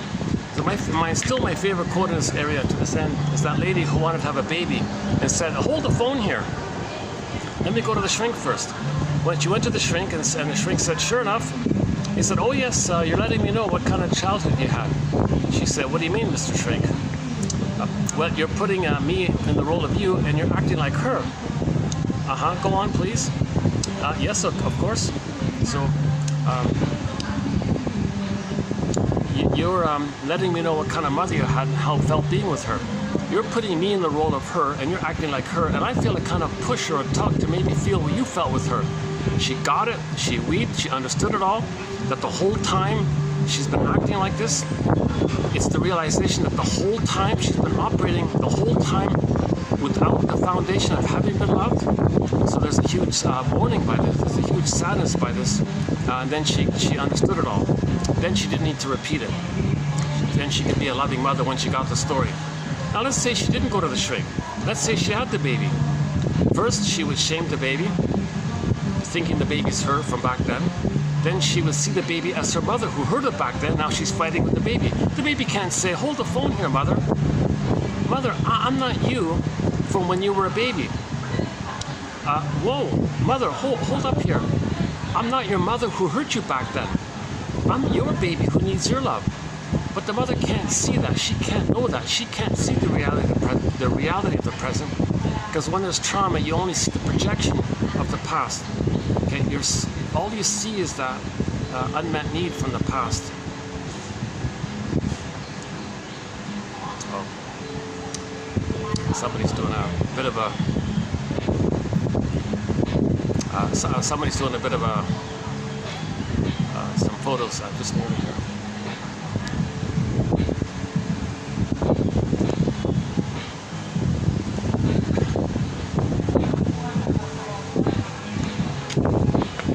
Not of me, of themselves. Yeah.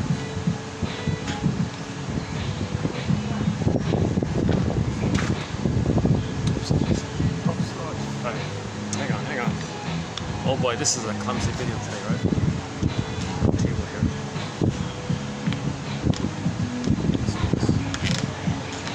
All right, let's do this. Right. So this is how the stingers replay the trauma. Now the commonality of all personality patterns, what the stinger personality pattern is, when they see anything that represents the original childlike vulnerability, they're going to hate it because it was hated in them. So the main emotions are hate, greed, envy, spite, vindictiveness, schadenfreude, grievance collecting, wanting to show up the mother. Let's include that one there. Now, since there's no authentic identity and no sadness, they can't mourn losses. So if there is a loss, they do a thing called denial plus contempt plus sour grapes by saying, didn't need him anyways. And then they call that a pyrrhic victory because they put their own soul down, seen in others, the one they just lost, don't say. The one they just lost, actually, they only used to shame, hurt, belittle, damage, because that person was a proxy for their innocence. So they needed to replay what the mother did to them. So they need someone there to shame and damage like that. Finally, that other person is going to give up and leave in all this. So how does the stinger admit to the loss of the person they used? Well, they'll say, well, they'll just amp it up. Well, I didn't need him anyways. Find someone else. But that other person wasn't seen for who they are. Because the stinger personality patterns, remember, they only have survival anxiety. So if you say to somebody with a stinger personality pattern, gee, you know, what you did to your baby there, I think that's going to hurt the baby if you do that. The baby hurts me. How you dare you blame me? You know what happened to me? When I was a baby, you know what happened? So they'll flip it around, they'll twist it. Yeah, you hurt me by saying that. How can, so they'll find some way to blame you or make you feel guilty for what you said. They'll twist it, they'll flip it. It's a powerful ability of the survival brain to not admit any vulnerability, to not admit any kind of truth, because you're still in battle with that frustrating rubber nipple that the baby got. The baby's not supposed to get the rubber nipple. The baby's supposed to get natural feeding. Okay? There's no nerves in the rubber nipple to the mother, so there's no proper communication. So it's blocked like that. The baby's dealing with a dead mother. Andre Green calls the image of the mother is now a dead mother like this. And they feel like that inside. They feel kind of emotional rigor mortis inside. Maybe we should try to figure out a way to include this emotional rigor mortis somehow, because we do emotional coma, we do emotional catatonia, emotional hypothermia. What about emotional rigor mortis? Well, rigor mortis implies it's a complete kind of thing. It's not complete. It may feel complete, but it's not complete. No matter how traumatized the baby was, even in the uterus, there's still something about the baby, where he was whole and he had his golden ball, he had his identity at some point, even if he lost it in the uterus at some point. There's no way it's ever completely gone.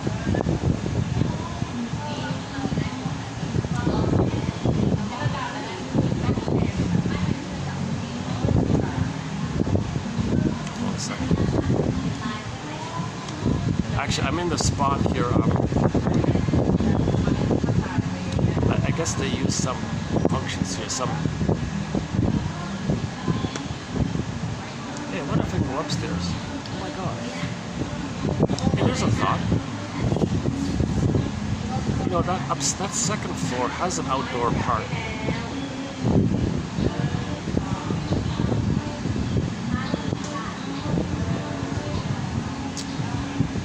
But it's right at the window where the guests are, right? So maybe it's not good.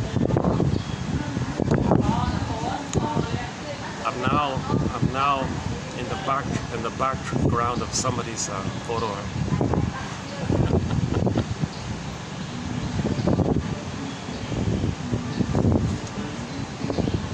By the way, there's some peacocks here. Yeah, can you see the peacock there? Sort of on the stumps there.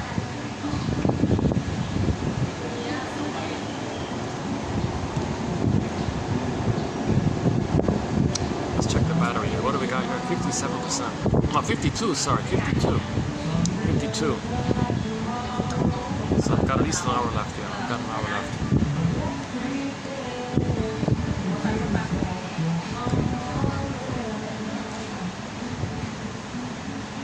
Now, when the clingers and the pleasers, those traumatized post 18 months, replay the record, it's more benign. They play themselves. Okay, they just expect others in the present to be the good parent that they needed back in the past for them to complete development. Now they're still on the developmental path, so they still accept their soul. They still accept the quote-unquote more human side of being human, as wounded and flawed as it is. They still want to hold on to their wounded feelings like this. So they manage to, if the trauma is post 18 months, it's over that grandiosity hump, right? 18 months is the time when the baby no longer thinks he's a little god and everything's about him and he's on the throne all the time.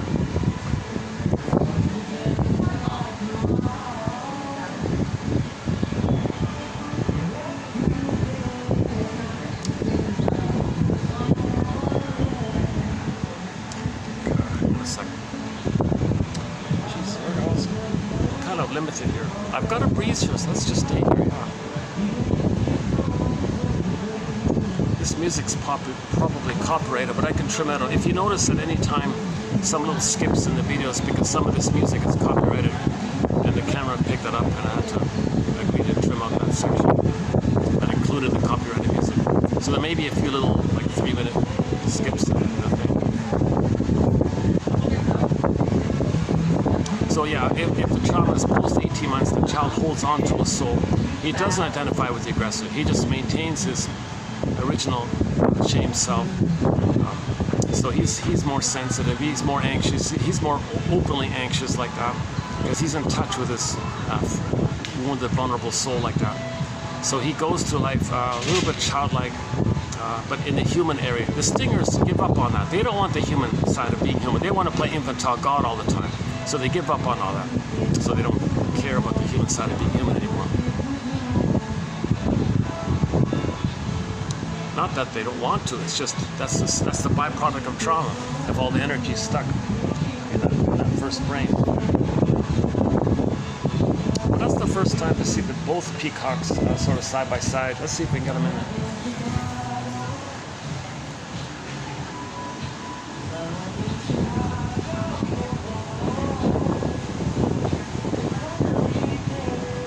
Getting him, yeah, are we getting him in? Looks like a turkey. Yeah, they got rabbits here too. Oh, that's there.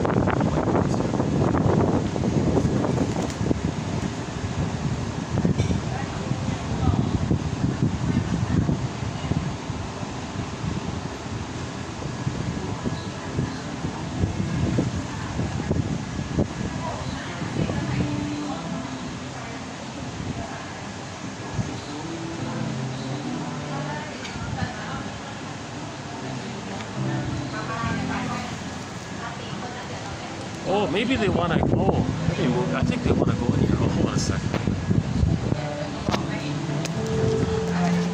Hi, it's all yours. I'm just leaving. Yeah, it's all yours. Yeah, yeah.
Oh, it's still going on. Okay.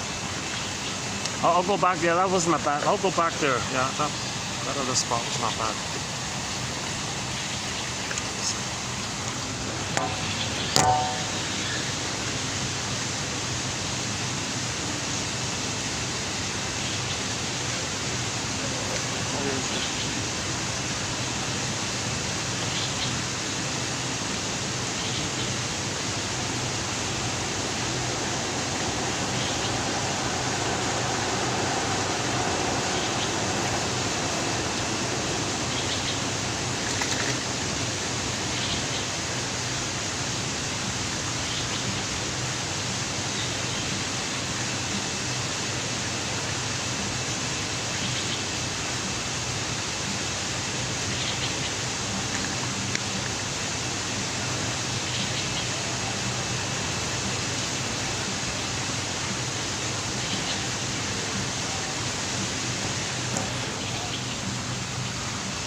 I think what I'll do is I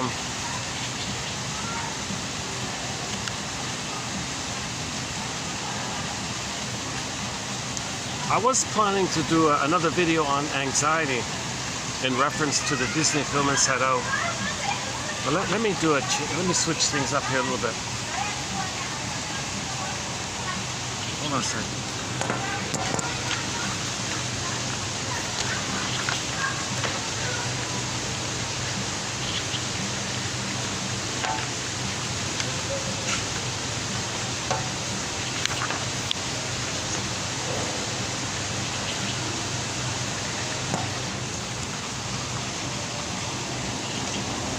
I want to read something.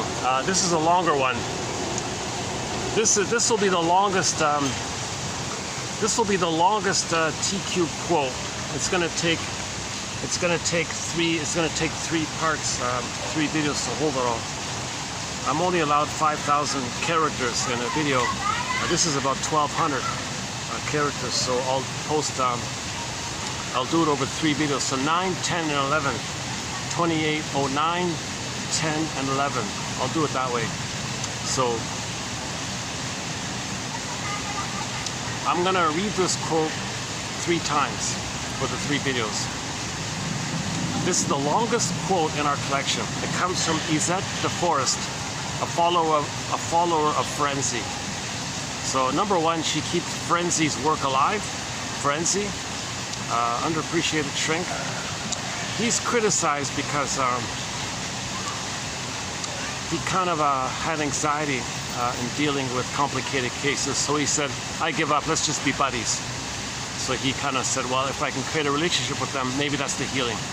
Forget about analysis, it's too much. So they criticize, well, you're just doing that because you feel anxiety. And he said, no, there are some cases where don't bother. So he's, in a way, he's kind of like the father of supportive therapy, you could say. Supportive therapy means you don't analyze stuff. You just try to be their friend and give them a positive experience of teaching them how to relate in a new way, in a present way, give them that experience which they never had before. So they call that active. He called that active therapy. So he's involved in their lives. He'll play ball with them, or go on walks with them, or something, or have dinner with them, or something. So he tries to be their buddy, basically. But he didn't give up psychoanalysis. He tries to do both, kind of thing. And the famous story is Mr. Freud said that when he needs help, he goes to frenzy. So apparently, frenzy was a Freud's shrink. When Freud felt trouble, frenzy was considered his. I don't know if it's true or not, but Freud would refer to frenzy as his best friend, kind of thing, among all of his other friends. He would turn to frenzy first. And that famous trip when Freud took over on the ocean, all that, he brought Mr. Jung, of course, and they were kind of friends. But their friendship was on the rocks. So Freud brought frenzy with him. So 3 of them came over on that famous trip. So Frenzy's the guy that came up with the phrase identification with the aggressor. And one of Frenzy's clients was this DeForest woman. And when she did her analysis with him, she decided to go into training to become a shrink like Frenzy. And Frenzy helped her as well. So she ended up becoming a shrink. And finally continued the tradition of Frenzy. And unfortunately, she only has one book. What's it called? The Leaven of Love or something. And so this is from one of the chapters in her only one book by Izette DeForest, 1R. The chapter is entitled, it's most of it's here. I've abbreviated it partially, but 99% of it's here. It's called Reconciliation, a Creative Achievement. And she opens up the chapter by quoting her buddy Otto Kant. Disharmony for human beings is unendurable. See, the positive intention is the baby's meant to have harmony with the mother, called the secure attachment style, rhythm of safety. And he'll do everything he can to that effort. Now, in the pain of trying, he ends up with neurosis and dysfunction. So dysfunction and neurosis is the byproduct of trying your best to get harmony with the mother. So that's having some kind of empathy in that area. So if you see somebody who's dysfunctional, the empathy is they're that way because they tried to please the mother. They tried to have harmony with the mother. They sacrificed themselves to the end, and they ended up messed up in the process. And the mother never apologized, and the victim is stuck with that tension or whatever. Oh boy. I think I have to go back to the fan. I have no choice. I have to go back to it. It's still there, right? Hold on a sec. Let me do another...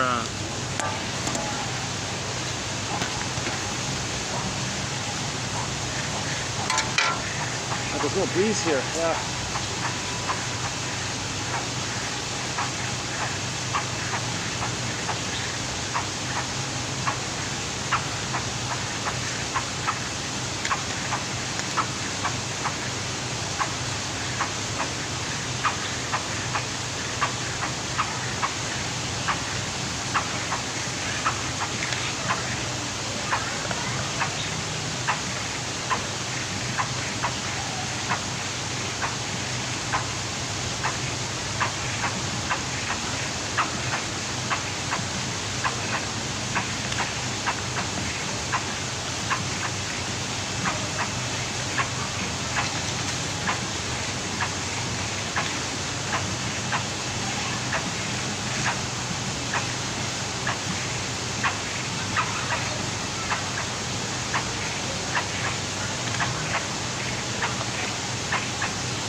Okay, so what follows is going to be part 1 of 3.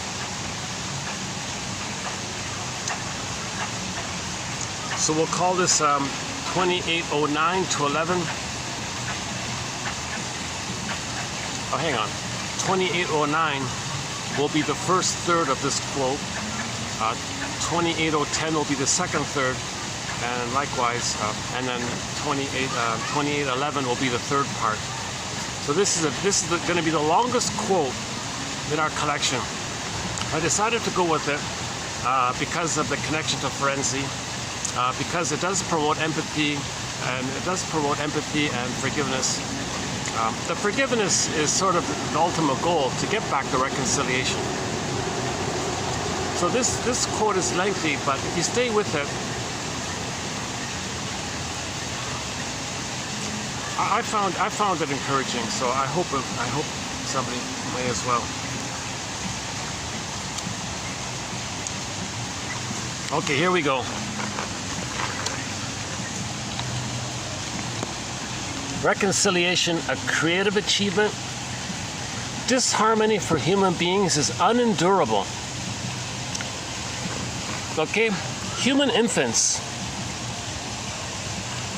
Okay, we as babies, all babies, human babies, all babies are born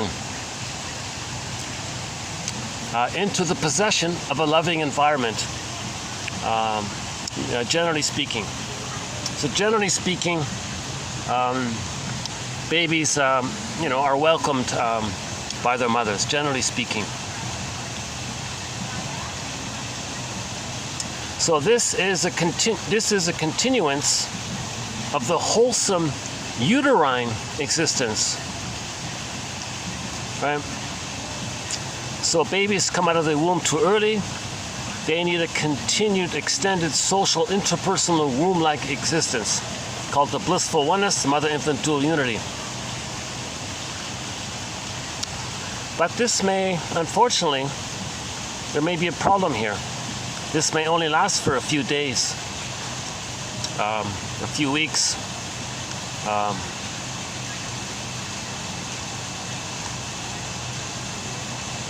But normally, the baby gets a blissful oneness with the mother, an extended blissful oneness with the mother.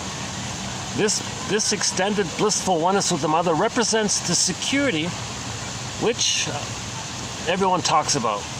Pediatricians, therapists, sociologists, medical doctors impress upon us as necessary to a child's health of body, mind, and spirit.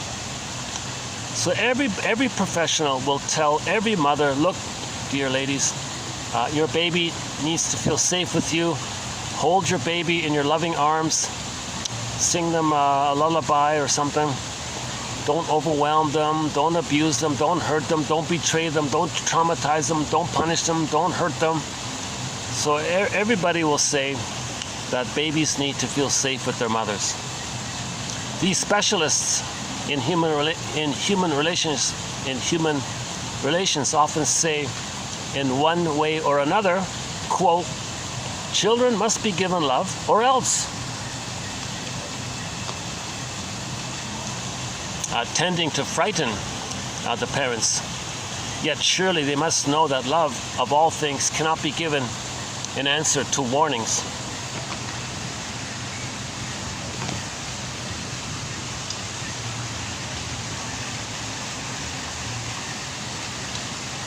So would a doctor say to if a doctor says to the mother, look, if you don't love your baby, there's gonna be an or else problem here. It's not gonna work. Like how does anyone help a young mother get in touch with their motherliness for the baby? Well, don't remove the baby, number one, because when the baby's born, the hormones are there. If you remove the baby, the hormones dissipate. That'll mess it up. So hand the baby directly to the mother. That'll facilitate the mother's motherly instinct, because they attach. The baby has a secure attachment style by that. Klaus and Kennel talk a lot about this. Klaus and Kennel, John Kennel and Marshall Klaus emphasized the time sensitivity of the moment of birth, of when the mother produces the love hormones, not only for the baby to attach to the mother, but it clicks in for the mother, the line of communication between the two, skin to skin, breastfeeding, and the loving, and the eyes. Through the eyes, through the suckling, and the body, skin to skin. So Klaus and Kennel say that the best thing you can do for the mother is don't remove the baby. Leave the cord. It's called the lotus birth. Leave the cord. Lotus, flower, stem, pod, baby, cord, placenta.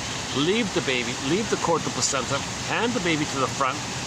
He'll find the nipple, latch on, all is good. Then the mother will naturally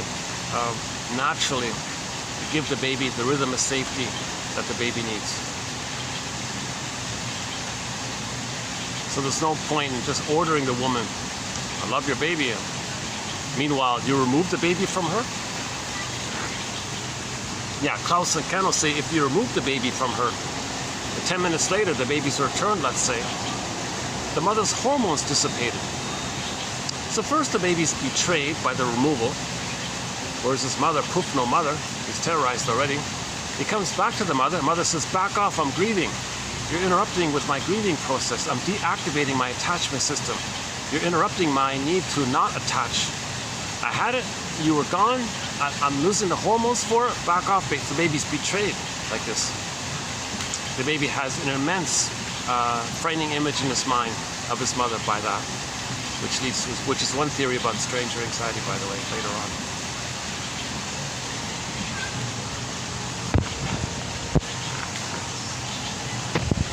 Okay, that's the first paragraph. All right, next one. They insist that love is essential to growth,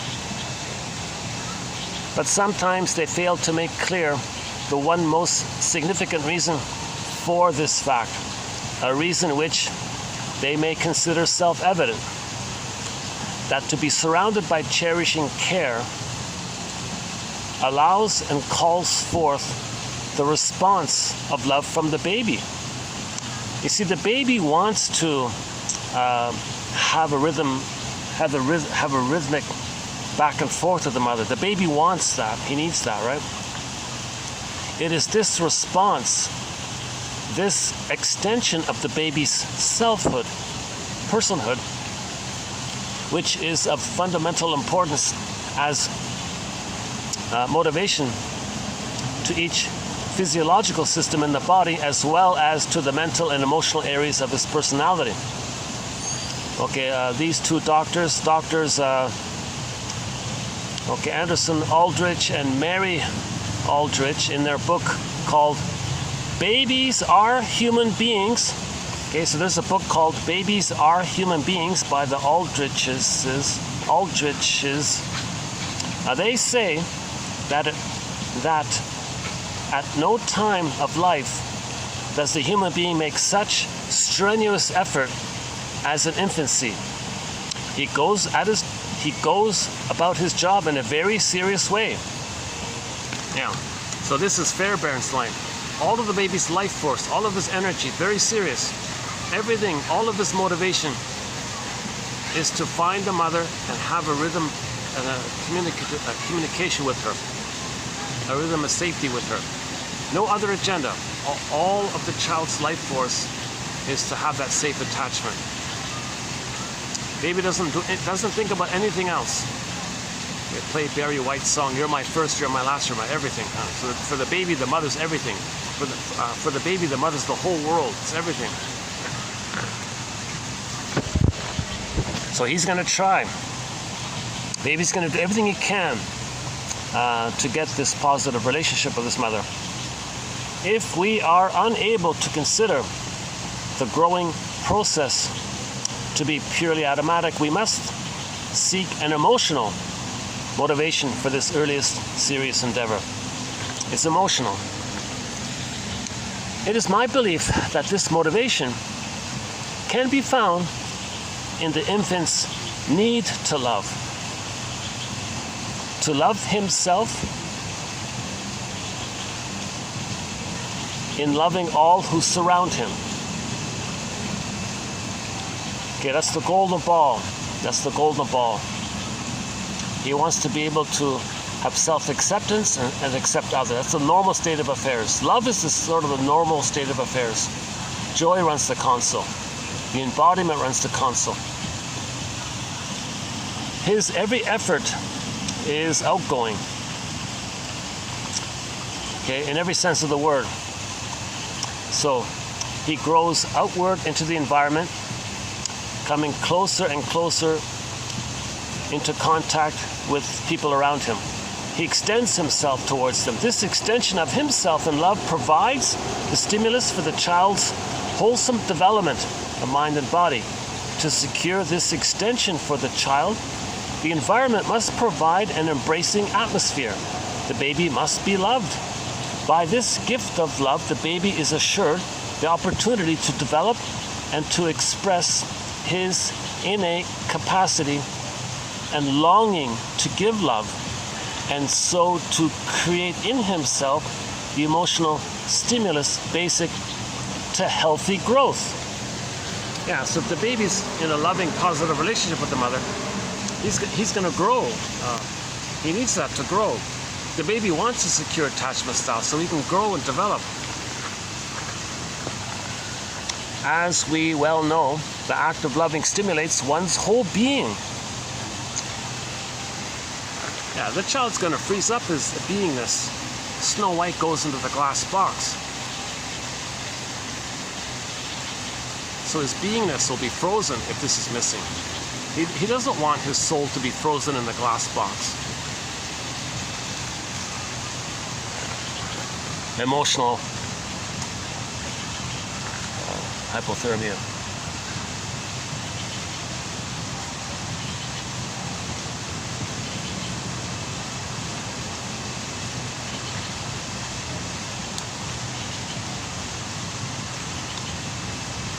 As we well know, the act of loving stimulates one's whole being. The emotion of love vitalizes each physical and mental process. There are few parents who cannot accept these fundamental facts and who cannot lovingly endeavor to provide this opportunity. Growth is a passionate process. It runs counter to the wishes and demands of the human environment. The security which surrounds the baby may be, as a result, slowly or on occasion suddenly withdrawn. It may be that external circumstances produce this unfortunate effect, as is the case of a 2-year-old boy whose younger and only sister was born disabled. The boy suffered a rejection by his parents in favor of his sister. A thwarting block was erected in the path of his healthy development. So the parents favored the daughter over the son now. It's supposed to be equal. It was then essential for him unconsciously to devise a new path of growth. So how is the child going to grow if there's a block there? A thwarting. Right? A thwarting block was erected in the path of his healthful development. It was then essential for him unconsciously to devise a new path of growth. For life persists, whether moving forward or backward or at a tangent. So the child is going to kind of grow at a tangent. A neurotic organization, or as Angel defines it, a neurotic way of life, was established by this child, and a severely distorted personality was put into process throughout his years, continuing into adulthood. So now,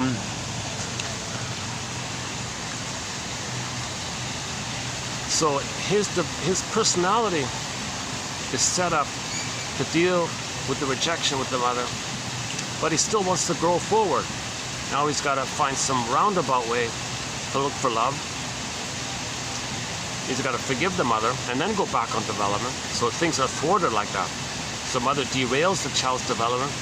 He's got to somehow understand it, forgive her, reconcile with the forgiveness of that, and then he can resume development kind of.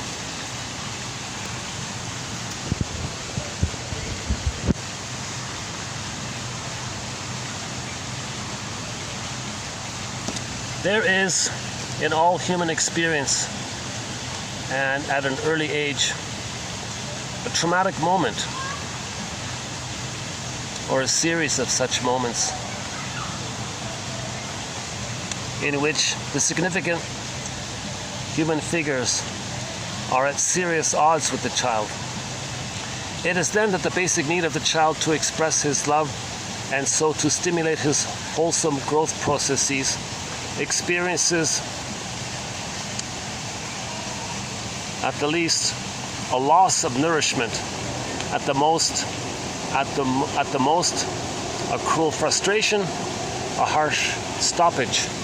This moment represents disharmony.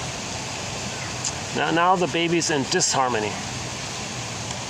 And this is unendurable. This is unsustainable for the child. If disharmony is unendurable to human beings, an attempt must always be made to undo the harmful condition. Here, the need for reconciliation comes into play. Reconciliation is defined as, quote, restoration to harmony or friendship. Okay, this is an older book.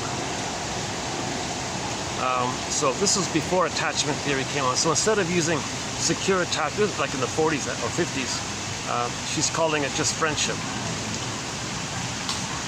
meaning a secure attachment style, a harmony with the mother. She just simply calls it friendship, a restoration to harmony, or let's call it friendship. The baby wants to be friends with his mother in a healthy way, basically. And this is exactly what the infant or young child attempts to do.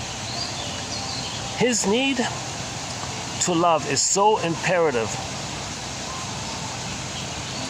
that he is unconsciously willing to sacrifice his own nature in order to yield his will to that of his parents, to learn how to become the child whom they will accept with love. So there's a famous self-help book is entitled, "Do I Have to Give Up Me to Be Loved by You, Mother?" That's the title of a self-help book. Do I have to give up me to be loved by you?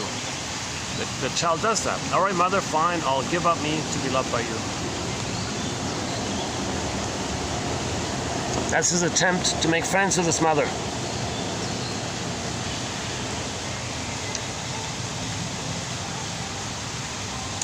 No effort is too great to achieve this relationship, this relationship to attachment. It means the baby must attach.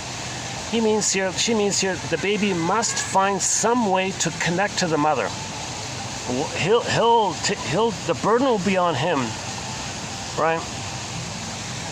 He'll freeze up his soul if that's what it takes. He'll become her if that's what it takes. So the baby will do everything he can to again find some kind of value in his parents' eyes.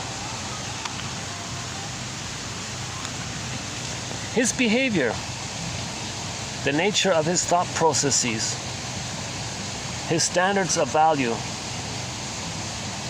even the choice of what emotions to allow into consciousness and to express, gradually become the basis of his formed personality, twisted personality.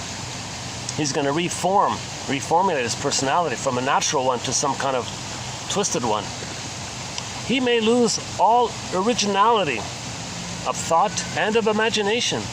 He may even become an unfeeling person. So that's called alexithymia. Okay, joy and sadness will zoop away because of this. He won't have pleasure or sadness at the console. He won't know his feelings. That's called alexithymia, or athimoalexia, no feelings for your words, or apparetic feelings, immensely doubtful feelings. He won't know his feelings. He won't know that he has feelings. He won't know which words he can use to describe the feelings that he can't be in touch with. So he may become an unfeeling person, basically. Almost totally devitalized even. He may suffer from chronic a psychosomatic illness. Now the energy goes into the body. So the main point about psychosomatic issues is when the baby's crying to the mother, relating to the baby's crying and angry to the mother. Mother says no. The energy turns inward to the body, to the organs. Now there's a symptom. The psychosomatic symptoms, he's crying through the symptoms. See that? So the psychosomatic symptoms is a covert continuation, underground covert continuation of the original cry to the mother. The original cry to the mother was rejected by the mother. So the child's energy went inward to the back, to the body, to the skin, to some organ system. And there's a psychosomatic symptom. It's trying to be relational. So the psychosomatic symptom is basically the cry and the anger towards the mother. Psychosomatic symptoms, 99.1, most of them, okay, it's a continuation of the child's original cry and scream and rage to the mother. Just energy went inward, the body bears the burden, the body remembers, the body keeps the score, the body reveals and conceals it. Okay, it's called conversion. Water converts to ice. Okay, the flow of feelings turning inward to block to the body, getting like hardens into a symptom. That's the water to ice metaphor. Feelings that can't flow into the organ. Now the organ fails or something. So psychosomatic symptoms reveal and conceal the conflict. Sarno says that back pain means you're enraged at the mother. So the baby was enraged at the mother. That rage turns inward. His theory is it mainly goes to the tension in the back and the shoulders and all this. So hyper tension in the body, that's an ongoing rage of the mother. It goes to the body bears the burden. So psychosomatic symptoms are an emotional communication.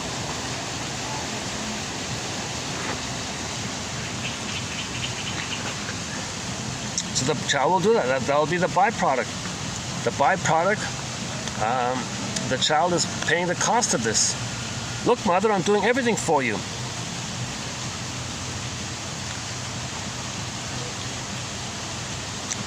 This change of personality in many cases forms the initial step in the structuring of a neurosis, a consistent process with its own logic and laws. So now he's going to create some convoluted, full of BS excuses, not BS, sorry. He's going to create some kind of system of excuses and rationalizations and lies to maintain this distorted thing, which connects him to the mother. Okay, so go to Morton Keysen's quotes, 2291 and 2. Morton Keysen, key pillar quotes in our collection, 2291 and 2. Morton Keysen, about how dysfunction means being loyal to the mother, saving the mother, connecting to the mother, having a mother, pleasing the mother. So your dysfunction, your neurosis, is that attempt to please, like what she's saying here. It's the same idea.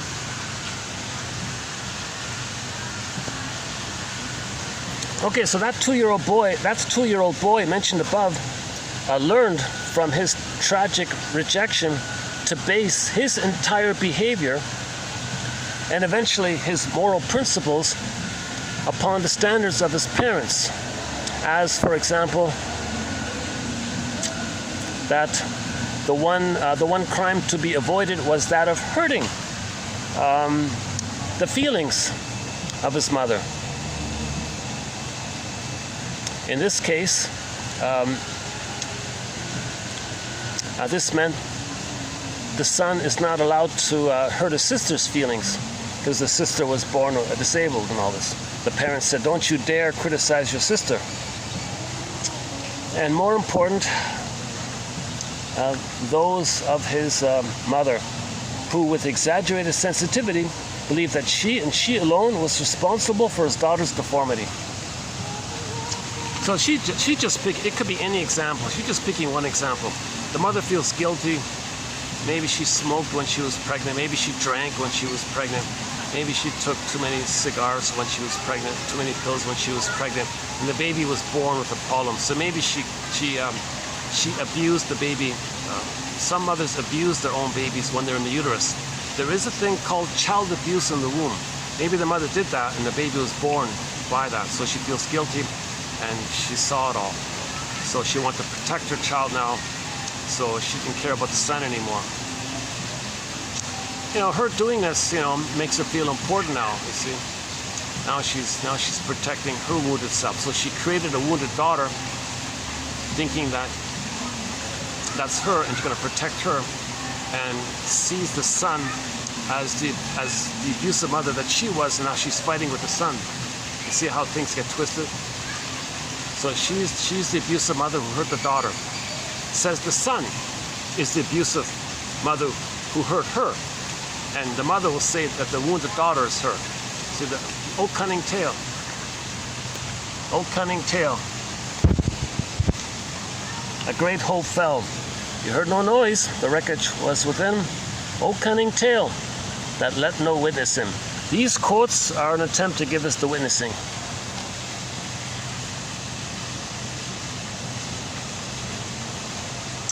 Trained never to hurt the feelings of another, the son was forced to practice deception, to lie, okay, etc. His natural curiosity was diverted into voyeurism. We don't mean the way you always looking at others. It doesn't mean the illegal way. Just the general. Usually they mean it in a general way. Okay. His mental equipment of unusual caliber was channeled into early adulthood, into the solving of narrowly technical problems in the fields of propaganda and PR, advertising. Hold on a second.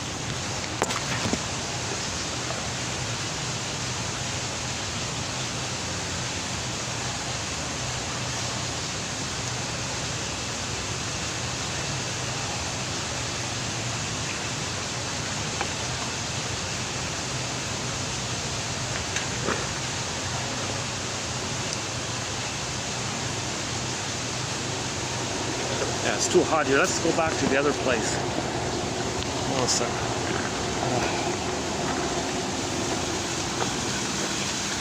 Maybe I can cut through here.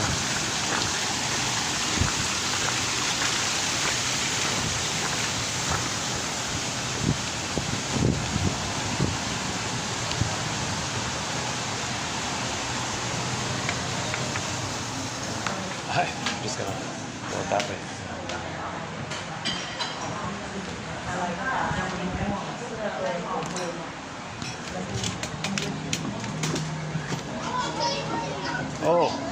Oh, the kids' party is here. Oh.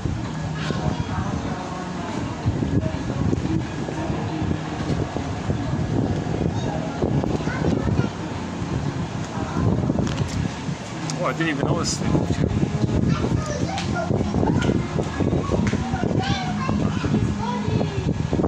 Where else can I go? Hold on.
Oh, two kids' parties. Oh, there's two of them.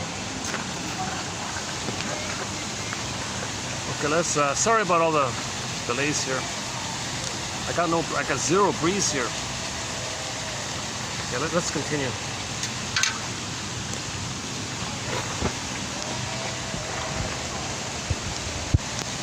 Yeah, this surprised me. Why would the person... See, Edmund Burglar thinks a lot of people were very, very traumatized by their mothers. They may be drawn to use that immense technicality that goes on in the mind.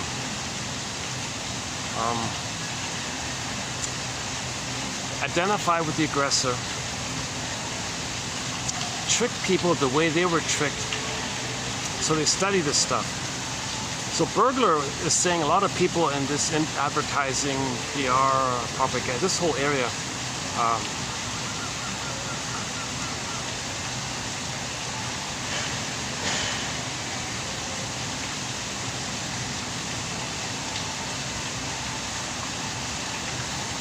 yeah, I'm not fully sure about this link here. But anyways, her example was, I don't know where she's coming from with this one here, but her example was this son here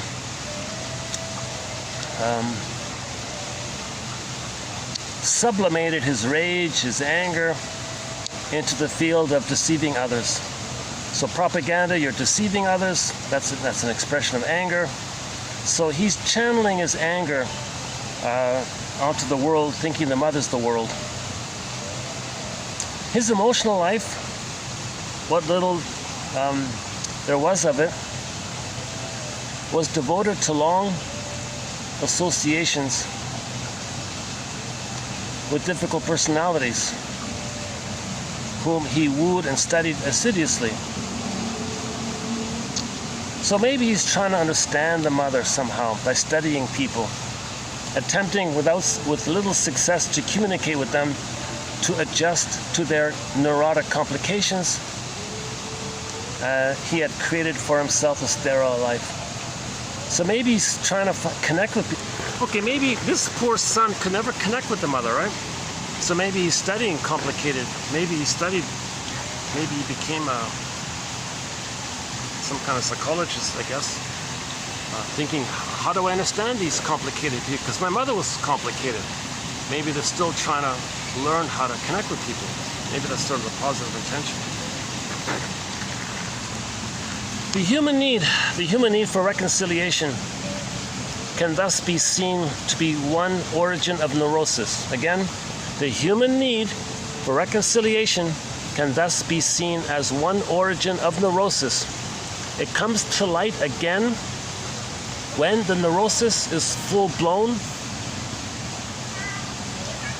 and the sufferer is finally forced to admit his need for help. For here, the primary difficulty is always and inevitably one of unhappy, unsuccessful personal relations. Yeah, okay, so if this guy here grows up with the stinger personality pattern, his relationships are not going to be emotionally fulfilling, obviously. He can't, right? He can't share his emotions because his emotions are frozen. So he's not going to emotionally connect to anybody. For here, the primary difficulty is always, so there is no neurotic sufferer who is not to a large extent incapable of living at peace and in loving kindness with his fellow man. So here's the positive hope. There is no person who is not incapable of peace and love. Right? Again, there is no person who is not capable. There is no person who is not incapable of love and peace with others. It's possible. It's meant to be. It's supposed to be. Okay, in trauma, you're just not aware of it. This is the very core of his neurosis. This is his basic complaint when he asks for help. Again, he seeks to become reconciled. He seeks harmonious relationships with people. Having in his childhood sacrificed his true nature in order to gain the friendship of his parents, the neurotic has continued along the unwholesome tangential path of development upon which he embarked. Oh, let me check the battery. Hold on a sec. 35%, okay. Again, having in his childhood sacrificed his true nature in order to regain the friendship of his parents, the neurotic has continued along the unwholesome tangential path of development upon which he then embarked. His innate temperament in later years increasingly suffers distortion in the belief and hope that all people with whom he comes in close contact will be consistent with those of his childhood to whom he had attempted to adjust, that they will make the same demands, will accept his constant endeavor to yield to their wishes, and will at long last love him in return for his self-sacrifice. So he's still trying to save the mother, please the mother. He's still doing it, right? Even as an adult, he's gonna continue that effort to win mother's love, somehow in some distorted way. Everything's love or a cry for love. Okay, the unhappiness that has always accompanied this unavailing sacrifice, the sense of self-blame and the unconscious guilt for the treason to his real self. Yeah, look at that, eh? He feels unconscious guilt for the treason to his real self. So he was treasonous to himself. Look at that, eh? The mother forced the baby to be treasonous to his own soul. The baby had to betray his own soul to please the mother. There's an immense guilt like that. An immense unconscious shame and immense unconscious guilt to betray yourself like that to please the mother. Why are mothers doing this to their babies? Well, mothers want to control the baby because they think the baby's their mother and they want to control their mother. Oh, cunning tale. Things are messed up. This is paradoxically a repetition of the early experience of failure when he initially forced himself to forsake his true path of growth. Yeah, so he won't know himself. Don't worry, mother, I won't leave you. I won't be autonomous. I'll be one with you. You'll enjoy the oneness. You'll maintain the blissful feeling of somebody being there for you. Don't worry, I won't know myself. I'll forsake my true path of growth. Don't worry, mother. This great sacrifice made as a little child has not succeeded. For in his urgent need to be loved, so that in turn he might extend love, extend himself in love. Yeah, you see, okay. The great sacrifice made as a little child has not succeeded. For in his urgent need to be loved, so that in turn he might extend himself in love, inside out. If he's loved inside, he can extend himself inside out in love, inside out. He has compelled himself to proceed along his chosen neurotic pathway through adolescence and adulthood. The constant experience of failure finally overcomes him, and, admitting the disharmony of his life, he asks for help. Each neurotic client who comes into therapy has the same kinds of questions. My relationships, how can I succeed in relationships? How can I restore? Or how can I learn to be good in relationships? I'm at my wit's end with my children, my spouse, my friends, my boss. How do I get along with people here? Help me. The therapeutic process is one of establishing for the first time in the client's life a successful and enduring personal relationship. So here's an extension of Mr. Frenzy. Mr. Frenzy said, let this person, for the first time in his life, feel like he has an enduring, lifelong friend. So Frenzy kind of put himself as a friend like. Shrinks don't do that. Shrinks, no, I'm a doctor, I want to help you to be a detective. I want to teach you how to be a detective, that's it. I'm not your friend, I'm not your mother. Frenzy says, no, I'll be your friend, I'll be your mother. See, Frenzy's a little different that way.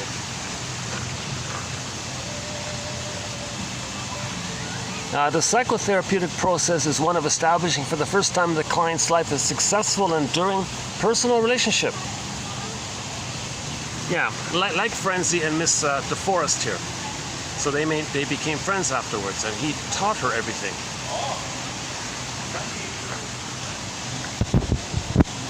Yeah, he became a mentor, I guess.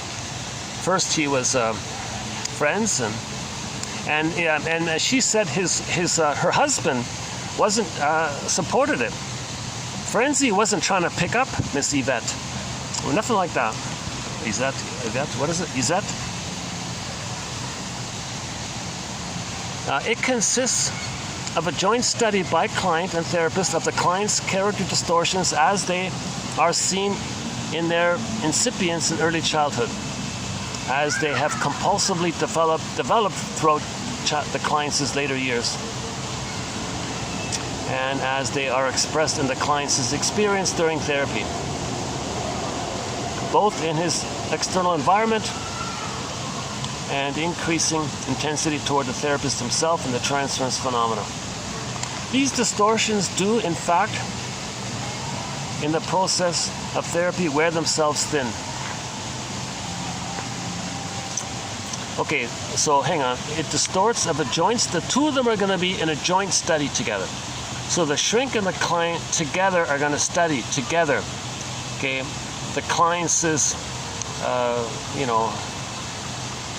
false beliefs, let's say, and the effects it has had throughout his life.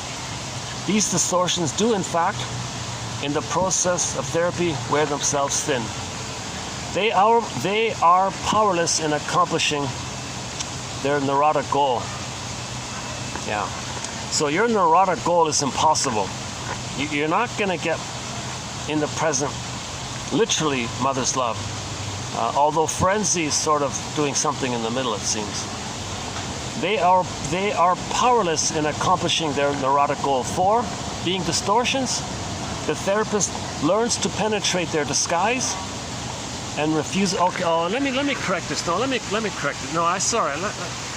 Frenzy doesn't try to be the client's mother. Yeah, no, let's correct that. I made a mistake. Frenzy doesn't literally try to be the client's mother or father. He's saying a satisfying relationship in the therapy process. That's the healer. Yeah, let's correct that. Okay, I got to update this point about what does it mean, how personal was Frenzy in this kind of thing.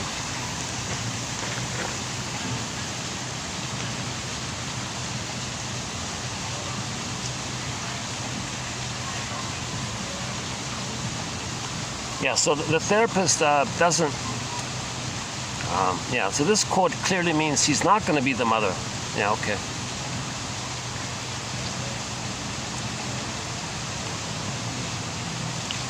So the shrink sees the client's neurotic goal.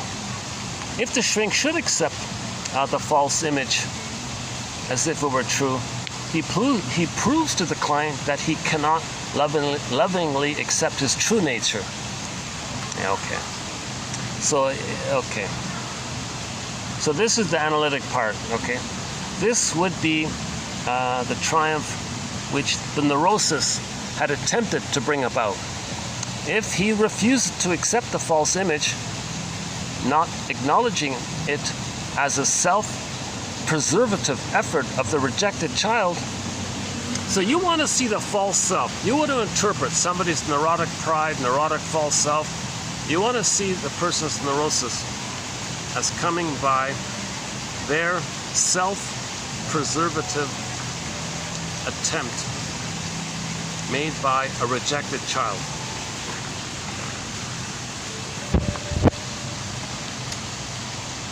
If the therapist doesn't see through the charade, this would repeat the failures of his neurotic personal relationships. So Masterson says the therapist has to be a guardian for the true self, the real self. Like see through the facade and connect with the real self and accept the real self. The former outcome would represent to the client his final and conclusive acceptance as a distorted personality. Yeah, okay, so if the therapist does try to meet childlike attempts, then you're failing the client. Oops.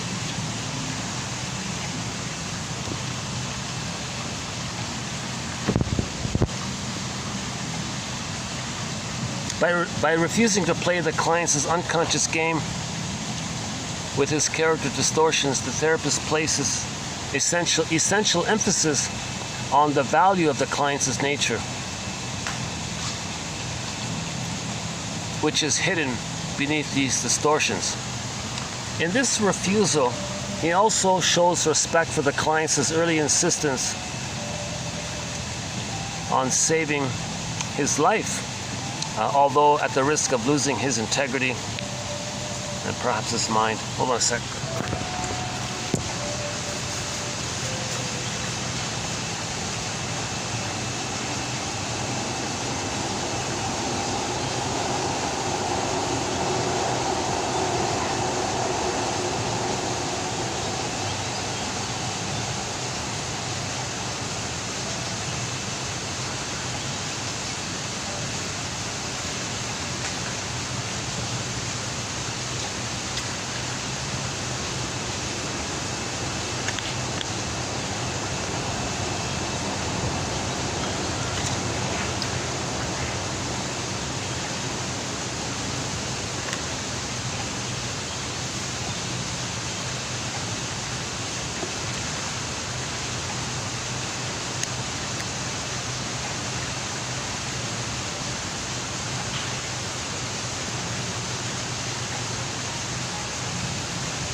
Let's see, 32%. Okay, one more paragraph here.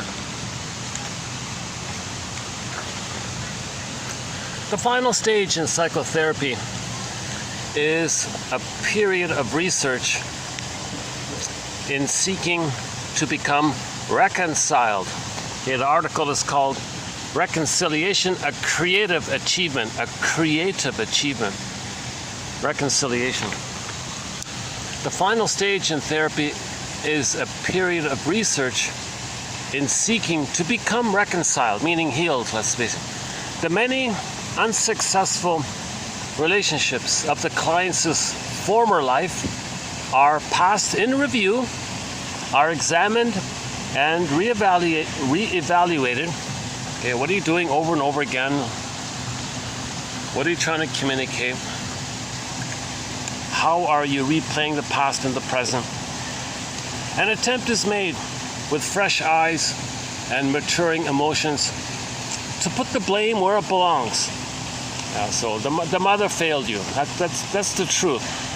For a period of time, you gotta say, look, the mother failed me. That's where the blame belongs. That's for a period of time, not forever, of course. Soon it becomes manifest that this is fruitless. You can't constantly blame your mother. Just for a short time, it's okay. That this is indeed out of line with the longing to develop in loving kindness. Forgiveness of the mistakes in the tragic past becomes a needed expression of love. And with forgiveness, the past is recognized in a new light. In the newly recovered endeavor to live lovingly with one's parents, with all the significant figures in one's childhood, your siblings, grandparents, if only in memory, even only if it's in memory, and with oneself, the client becomes aware that in all human beings there is goodness. Everybody's got a frozen, sleeping Snow White within. a good beingness within. The same train of emotional events takes place in regard to contemporary relationships.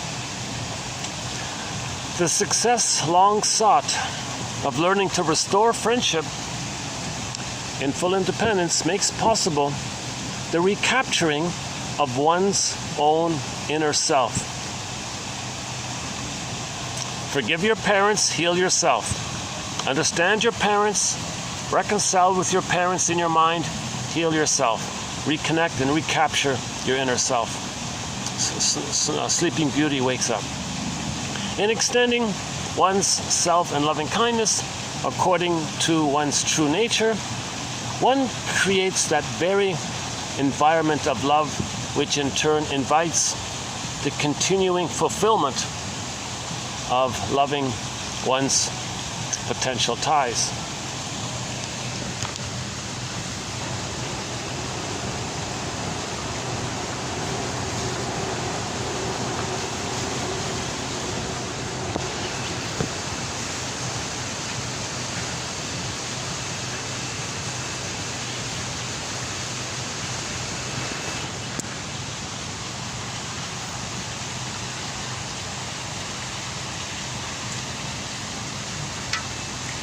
It's good enough. The quote is good enough. It's not perfect in all this, but it's not perfect. But for me, it does kind of capture the gestalt, the general broad overview. A, the baby wants harmony with the mother. B, things are skewed. How does he get it back? So we had it, we lost it, want to get it back. We had the golden ball, we lost it, want to get it back. When we lose the golden ball, we develop a skewed neurotic trends, neurotic pride, neurotic personality. So from there, how do we understand what happened? To reconcile, to understand, to restore some kind of forgiveness. So A, see your parents as wounded, see them as human beings who are wounded, that's part of it. Okay. One indigenous elder says, Rosanna Deerchild said, the more I learned of my mother's story, the more of a person she became to me. Okay. Bruce Springsteen, the singer on YouTube, Independence Day, Toronto, the intro he gives, he said he's startled. Oh my God, my parents are kind of like just people. They're ordinary wounded people. They had dreams, didn't pan out. Oh my God, they're like people like this. Oh my God. So you're kind of startled to realize the humanity of your parents, like to see their story, and then see the two sides of it. The truth of the blame that you were hurt, but also, nevertheless, there were some redeeming qualities about the parents, nevertheless. And so try to see the two sides of it all. When you see the two sides of a coin, you get your identity. So you got to look for the third side of the coin. Okay, go to $25.99. So we mentioned Judge the Defense earlier. Another classic show is called Route 66, $25.99.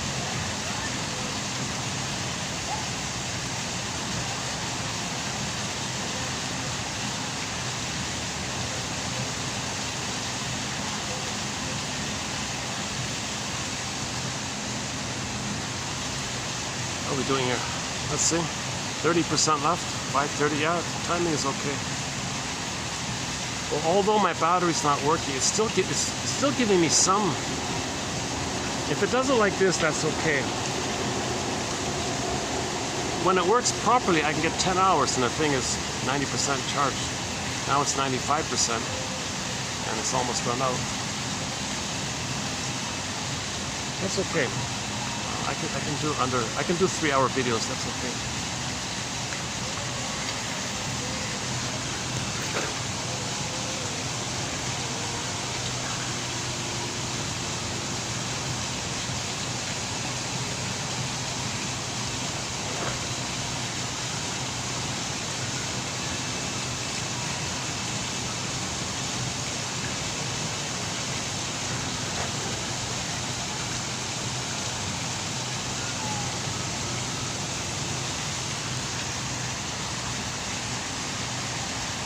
Well, it's a little cooler, yeah.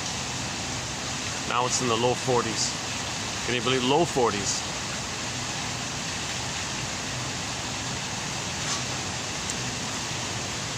So this is just my first sort of go through the quote. I'll do it 2 more times, and it takes me 3 videos of space in the video to include the quote, to post the quote.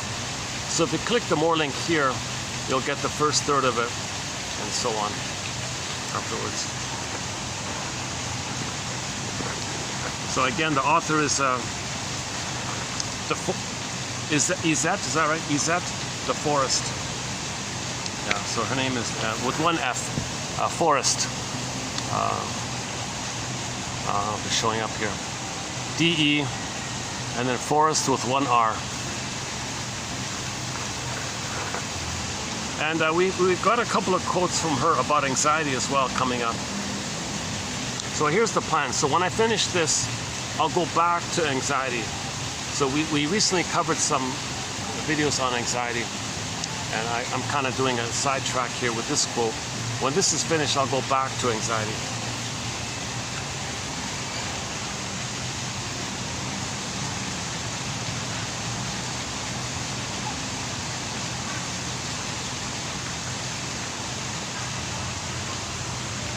So yeah, the emphasis here, disharmony for human beings is unendurable.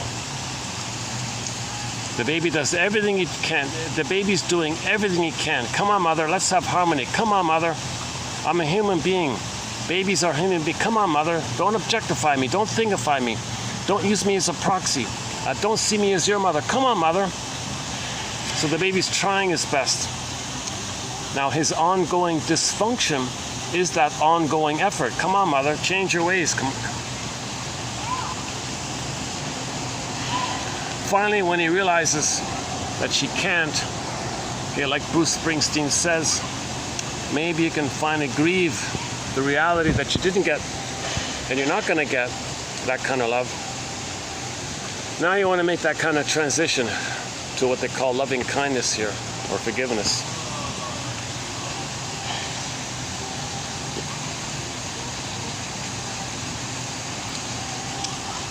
Yeah, okay, so correction here. So the therapist doesn't try to step into the role of good parent. Yeah, my mistake there.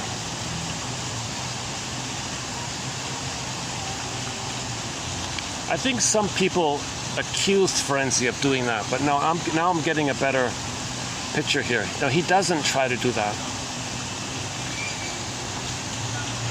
Ferenczi sees things maybe a little more openly, holistically. Maybe that's the issue. He's a little bit more like Karen Horney in that way, right? Whereas the other guys tried to be a little more scientific, you know. But you're dealing with people here. You can't be too scientific here.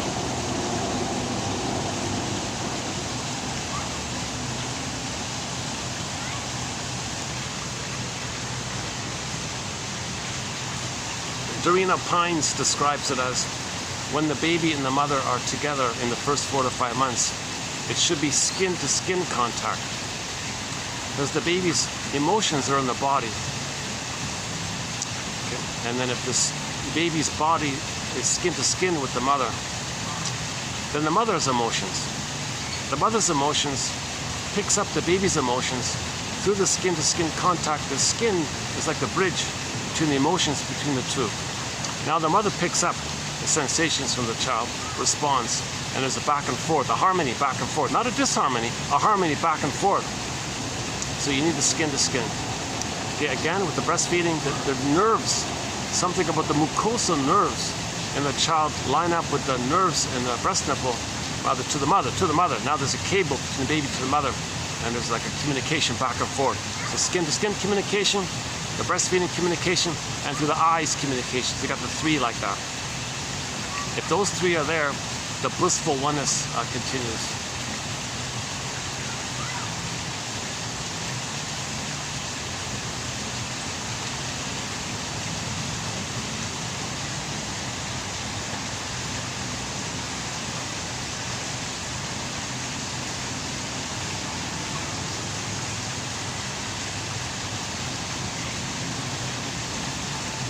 is it? Let's see. 28%, 530.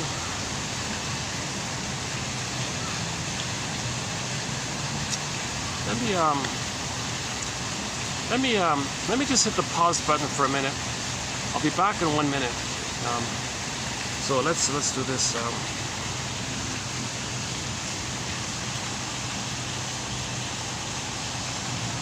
Let's pick a sentence here.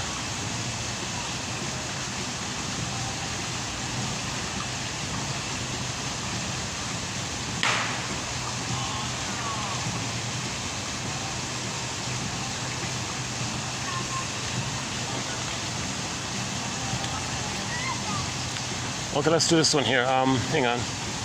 Doctors C. Anderson Aldrich and Mary M. Aldrich in their book entitled Babies Are Human Beings. The name of the book, Babies Are Human Beings. Maybe all mothers need to get that message. Your baby is a human being. How would you feel if you came out of the uterus and someone severed the cord on your placenta and put you in another place? How would you feel? Like, come on. Let's have empathy for the baby. They're human beings here.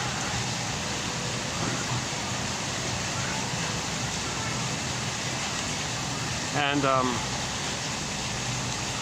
what we're seeing in the news and all that, I think that's a communication that maybe some people maybe felt like they didn't get that human being respect. So it all goes back to the prototype. Leave the cord, leave the placenta, hand the baby to the bosom.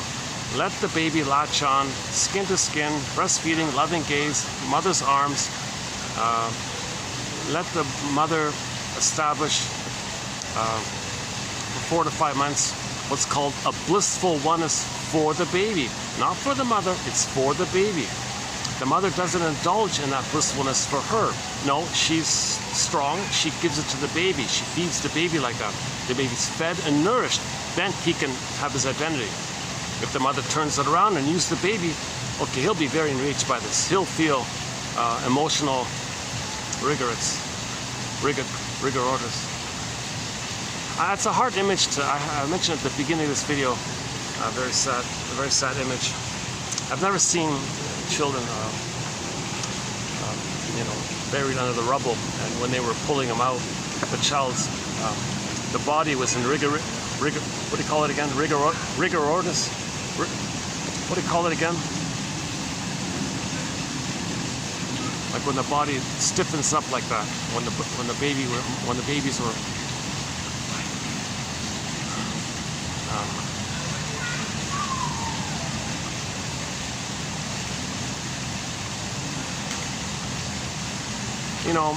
Maybe back to judge for the defense.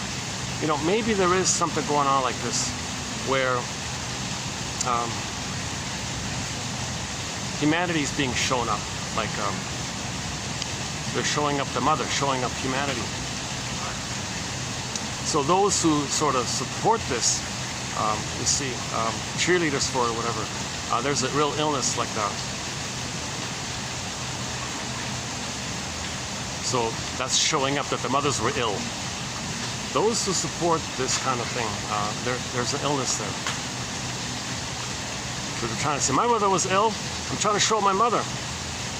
So again, judge of the defense, the season 1, episode 1, despite it not being really, it's not really a fun story or whatever, I would stick with it for the conclusion. Judd's speech about him, about showing up the mother via showing up the town. So the world is being shown up. Look at this world. They're a cheerleader for this. Many people are cheerleaders. So they're showing up. That's kind of like the mother being happy when the baby is suffering. The mother's being sadistic. If the mother gets some pleasure at the baby's expense, that's sadism, emotional sadism.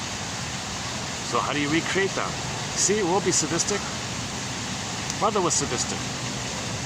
They're trying to communicate what had happened to them. Inside out, as beloved, so below. So we're trying to we have amnesic memory. Amnesic memory. We need to make it conscious to heal from that painful memory. But we don't know how to communicate it. There's no words back then during that time. We only have behavioral.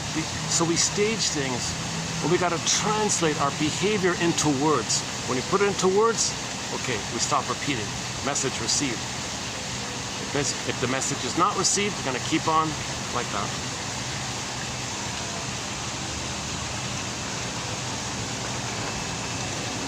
How are we doing? What is it? 26%. Looks like I have a half an hour left, right? What is it? So this time I'm getting 4 hours. Last time it only gave me 3 hours. This time, what's a strange thing with my battery? Maybe I can turn it around. I gotta get some better breeze here. Hold on a second. I'm getting no breeze here.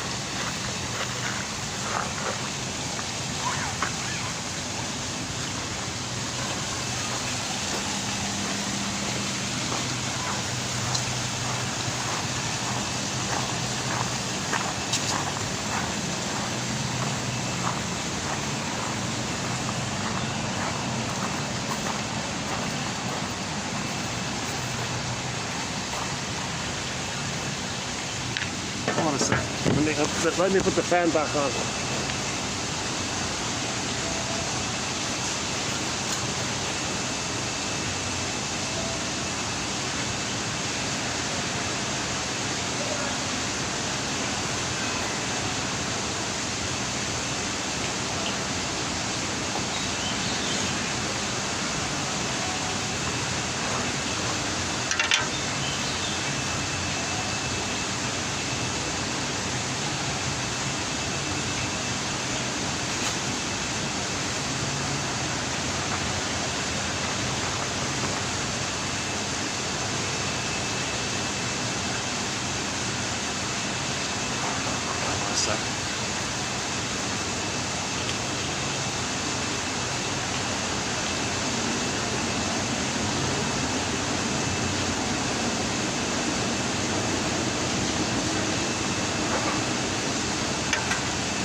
Yeah, so we'll update this quote by DeForest. No relation to the actor who in Star Trek. I don't think so. Yeah, this is the longest quote. The second longest quote is a very good one by Karen Horney about vindictiveness. If you want a good quote about vindictiveness, check out Karen Horney. Karen Horney, one of our mentors. This has a little bit of a Karen Horney kind of feel. Yeah, she's writing during the time when Karen Horney was active. The 50s were a very good, the 40s and 50s were very good for psychoanalysis.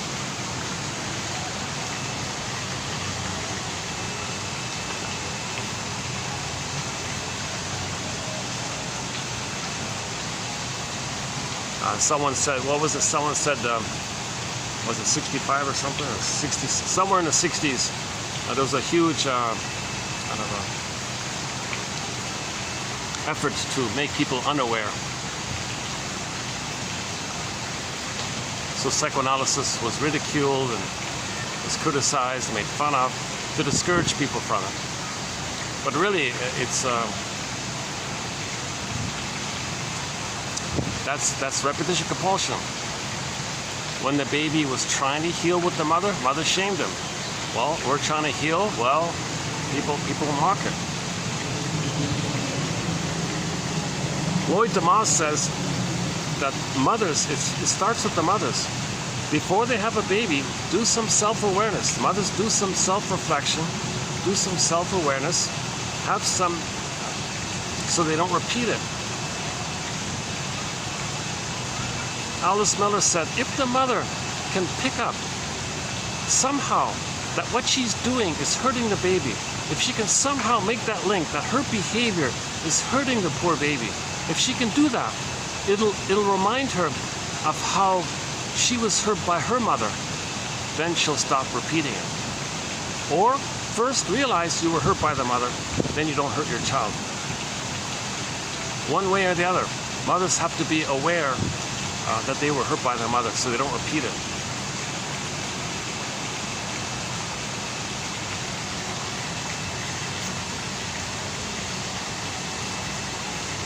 Should we do the, let's see, hold on a sec. Should we do a preview of the anxiety quotes? Let's see. No, okay, let's save it. Yeah, okay. Yeah, these ones here coming up are the anxiety, some of the anxiety quotes coming up. Yeah, that's quite involved. Yeah, okay.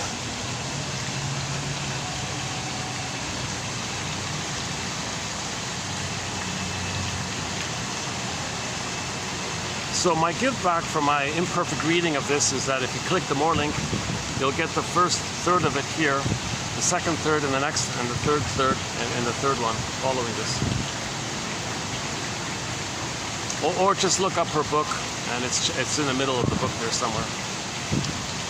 It's sort of it's like a little book with sort of little sections on different topics. This was my favorite one of hers. This one about reconciliation.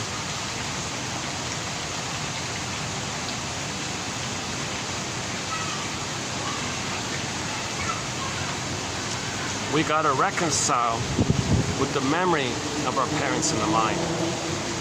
If we can do that inwardly, inside out. If that's damaged inwardly, then the outside is damaged. You got to heal. It's inside out. Back to Disney, inside out. If you can reconcile with the memory of your parents on the inside, your relationships will be better on the outside. Inside out. If your relationships with your parents are abused and angry and traumatic inside, if you're fighting with the monster in your mind kind of thing, your relationships outside will be very conflicted. Again, the monster image is not real. It reflects how you felt with the mother. That's all. Admit how you felt with the mother, that monster image poofs away. You need a strong ego for this. So you want the straw house to be a brick house. With the brick house, you recognize that the hungry wolf was a metaphor for how you felt. When you get that emotional awareness, the wolf image poofed away. In The Wizard of Oz, Dorothy threw water on the witch, she melted away. In the Boar Queen, fell down the thing, or whatever it is. The storytellers can make up any way to make these monster images poof away because they're not real. They're not real. The baby makes it up in the mind as a coping strategy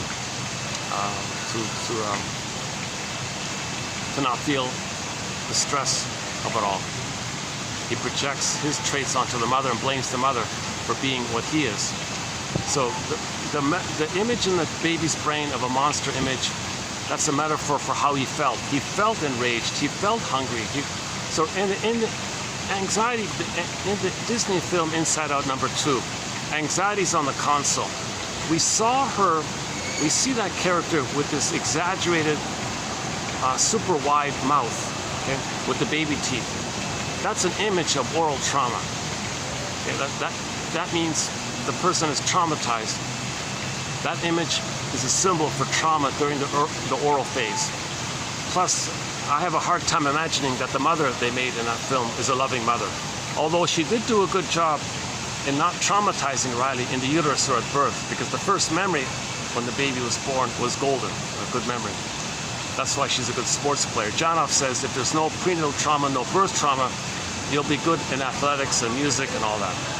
Your physicality will be good. The problem is after birth that we're dealing with. Yeah, so the baby teeth, the wide mouth. In the trailer, we see Riley with this bedazzled look all the time, like this whole, like when she saw the old Valentina, what's her name? Valencia, I forgot that. An attractive older woman, and she was like spellbound like this. My guess is that's the symbiosis. So Riley as a baby didn't get this symbiotic blissful oneness with the mother early on.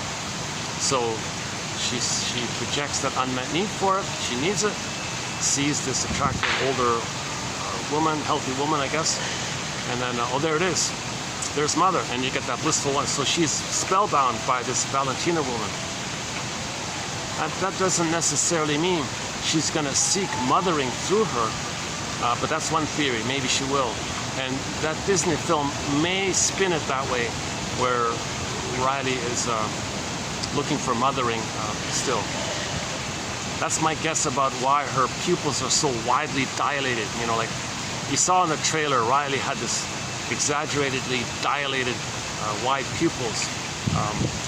So that's excitement, that's fear, excitement, possibility, dopamine, wow. It's your need and your fear. It seems to be your need, your old unmet need, and your fear. So you gotta see everything. You gotta, whoa, what is this? Excited, you gotta see it all, take it all, like almost like take it all in kind of thing. See it all. Can it be it? Like, can the mother, can that be the one? Like, can that be the one I'm looking for? The missing mother that I needed? Can Valentina be the good mother that I needed back then? Is that it there? Really? Can it be? Or is it going to hurt me? But I'm excited, but I'm afraid? Like, maybe that's the whole alert, this wide alert kind of thing like that.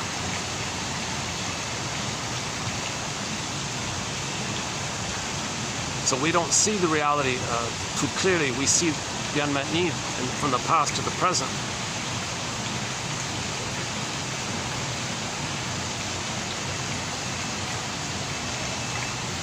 Yeah, so in the Disney, so in the trailer, in the first Disney film, 2015, 9 years ago, we saw Joey and Sadis representing the feeling self that got zooped away. Then anger's at the console. So anger's the survival brain. So although we refer to fear and anger as emotions or feelings, technically they're sensations, they're visceral sensations, physiological responses, not feelings proper in terms of from your authentic self. So when you have your authentic self, you got the joy and sadness in the spectrum there. That's the quote-unquote more human side of being human. Kind of like the thriving and the living and the feeling and the being and the loving and the affection, that whole positive normal area. But with trauma, that's all squelched. You go back to the first brain, that's the survival brain. So anger is an expression of a failed attachment with the mother, basically. In general, when needs are met, the feelings are pleasant. When needs are unmet, the pleasant feelings zoop away, and now you go back to the anger at the console, because now you're in survival mode. Okay, now Riley, so now 9 years later, the sequel is coming out in 2 months. In June of 2024, the Disney, the Inside Out 2 will be available. I'm posting this in April, so we only have the trailer to go by, but from the trailer, we see a lot in the trailer. So in the first film, joy and sadness were zooped away, anger's at the console. Okay? And now she's 13, in the transition to the teenager time, same thing, joy and sadness get zooped away. But here's the thing, maybe it's anger and fear also get zooped away, and disgust, which is now shame, gets zooped away. I think the disgust plays both, the physiological areas of distaste and dissmell and physical icky things, and the emotion of shame of being traumatized. That's all. So in the trailer we see all 5 from the first film are down in the bottle. So what's left of the console? What's the person gonna? What's there? What do we experience? Well, anxiety is the main one. So just the benign anxiety of just going through life, kind of thing.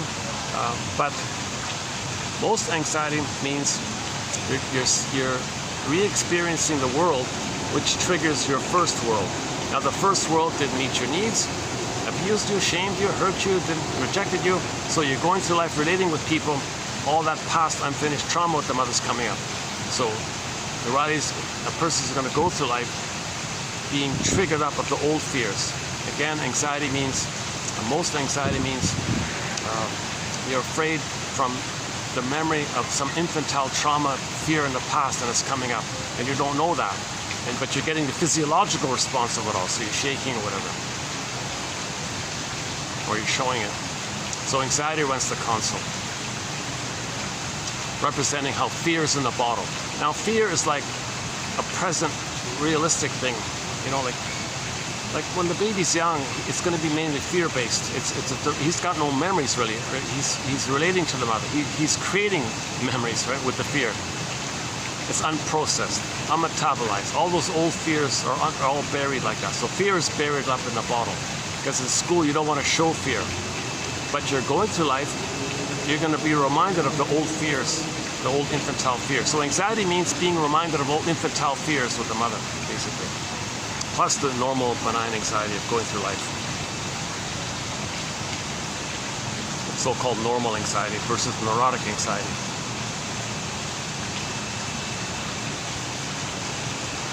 So we see joy in the bottle. So what's going to be at the surface? What's going to represent joy being bottled up? Well, they put the NU character. And what? NU. The boredom. Like so they're close enough. You don't feel pleasure, you're going to feel bored, right? If you have pleasure, if you have joy, you don't feel bored. So it kind of fits more or less. Anger's bottled up. Because maybe at school, it's not good to show anger. You might get punished, so anger's bottled up. How is that going to appear? Well, they could have gone with passive aggressiveness, but they didn't. See, that would be a natural. I think that they could have done that. There could be a character called passive aggressiveness. So it means you're angry, but you express it in a passive, sneaky, quiet way by being late and not cooperating and, lying or something. Just making other people angry by not cooperating and rebelling all the time. Quietly rebelling, and people get annoyed by this. That's how you express your anger, by not cooperating. Usually it's through lateness, deliberate inefficiency, knowing what upsets people and covertly pouring salt on their open wounds, playing innocent. You're being passive aggressive, these kinds of things. They didn't do it. Instead, they did a very interesting thing. They put envy on the console. Now, envy being on the console, okay, that's it. That's clear. That fits in with why Riley has the gaping wide mouth and the baby teeth. The oral trauma is going to lead to envy. Okay, the breastfeeding trauma is going to lead to envy. Because in the breastfeeding trauma, the baby understands that the mother hated their goodness. Their decency, their wish for friendship with the mother, that's all got squelched, got rejected, their goodness got damaged. They thought the mother hated their goodness. They identify with the mother, she's called the envy breast, now they're going to be envious. So envy's at the console. So the fact that envy's at the console means Riley has trauma very early on. See, jealousy is better off. You're better off with jealousy. It means you have your identity. Envy means you lost your identity. Envy at the console means she lost her authentic identity. Plus the oral rage is there by anxiety. Envy's there. Of course, joy's in the bottle, so NU, fine. What's the other one? The shame is in the bottle. So on the surface, you got embarrassment. So that's like a physiological expression of when you feel shamed and embarrassed. Is that it? Embarrassment, NU, envy, and anxiety. Those are the four. So those four are going to run the console. Now, that's pretty pitiful in life to live like that. So we want joy and sadness to come back. Like in the first film, it was mainly fear and anger at the console. That's a pitiful life like this. We want joy and sadness to come back. So at the end of the first film, yes, joy and sadness came back. And then joy, first sadness runs the console to admit the loss, then joy can be there. So second film, same pattern, same basic pattern. Joy and sadness, and the rest of them are in the bottle. They got to come back. So first, probably sadness will come back again. There'll be a crying scene probably, and then joy can run back. And fear and anger could be at the console as needed, but they sort of take like a backseat kind of thing. But they're around, but they're in the backseat. They don't drive the thing. So you want your emotions accessible to you. You want your golden ball, your wide range of feelings, needed feelings, appropriate feelings, kind of thing. Now I saw one rumor where a guy said that in the film we're going to see a 10th character, a new character at the end called nostalgia, instead to represent sadness being in the bottle. See, sadness means anxiety is going to represent the inability to feel sad. To feel sad, you need an identity.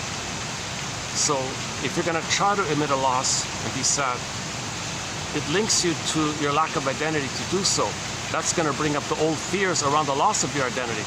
So anxiety is going to play both fear in the bottle and sadness in the bottle. But I heard a rumor, I guess, that they're going to maybe include nostalgia at the console. So instead of feeling sad, well, you just think back at the good old days and just dwell in your past memories and when things were good. So they got some she said they're going to have some nice old, sweet old grandmother kind of character to play nostalgia. Kind of thinking like back at the time when grandmother was nice to you or something. Baking cookies and all that. People immediately associate the grandmother with positive nostalgia, it seems. Yeah, that makes sense, right? Now, Charlie's only 13, so the nostalgia is kind of neutral like that. If joy and sadness cannot come back up, and joy and sadness are stuck in the underworld, right, in the unconscious world, then that nostalgic character in future videos, let's say Inside Out 5 or 6, let's say, nostalgia will be called pathological nostalgia. Then they'll change the name and call it melancholia, or complicated grief, or aggravated grief, or the derailment of the grief process. You see, and that's leads to the snowballing and kindling effect, where it leads the person to become a curmudgeon late in life. So we got to get sadness and joy back at the console, at the very least. And we saw that in the trailer. We got to get back. Riley needs us. Riley needs us. We got to get back. So that's like Snow White in the glass box saying, the person needs me. I got to wake up. I got to come up, like that kind of thing. So there's this innate drive to be reunited with our authentic self.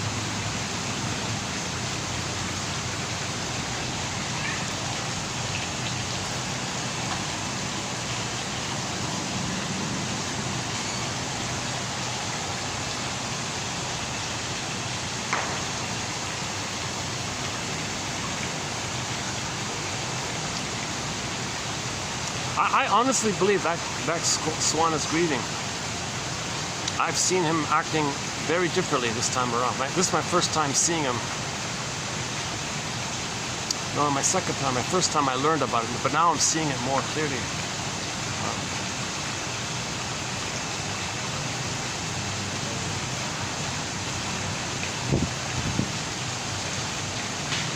And he's standing in the exact same spot as his partner was standing in, the exact same spot. And some of his behaviors, and I noticed he's not grooming himself. He was immaculate. That Swan would always groom himself and clean himself. He was a perfectionist. Now I notice his feathers are kind of a little shaky a little bit. Like he's quivering, or like he's almost like he's quivering, like he's cold or something. Plus, I see a lot of his feathers in the water. I've never seen that before.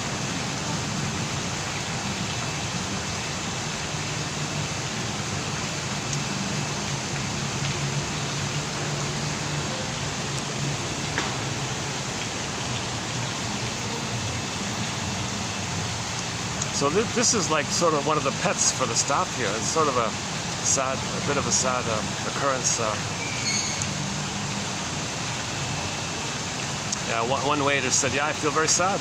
Like I was showing that I was a little sad about him." The other waiter said, "Yeah, thanks. Yeah, I feel sad too," because it was like their pet for the past. He was here for 4 years, they said. The black swan.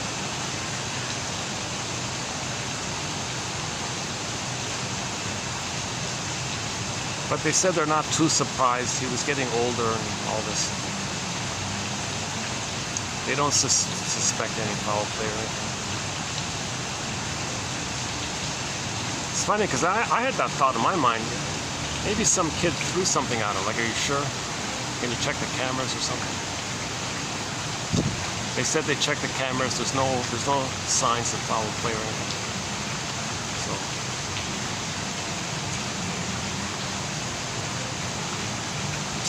So what should that swan do? How can he needs a grief counselor. He needs someone to talk. He needs someone to quack to. Honk. He needs someone to honk to. swans communicate with honking sounds, right? Quacking and honking sounds.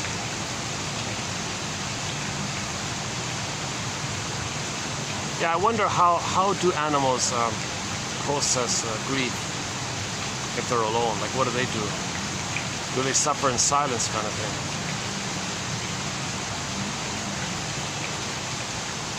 Let's see how we're doing here. 19%. 6:07. I'll close this video in a few minutes. It's gonna get dark pretty quickly soon.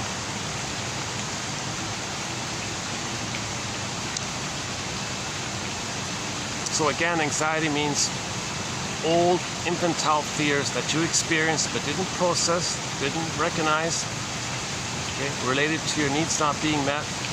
Okay, it's going to be triggered up again and again in your dealing in life, in your dealings in life. So anxiety is like that. So the immense pain with the mother is dispersed in your life. It gets dispersed all over the place, so to speak. So anxiety means that as a baby, the person thought as a baby that they might not make it. This can take place if the baby's removed from the mother at birth, or if the mother's not emotionally unavailable, or if the mother's emotionally immature, or if the mother has a narcissistic personality pattern, or the bully pattern, or the BPD pattern, or any kind of infantile mind like that. That's going to happen. It's called childhood emotional neglect.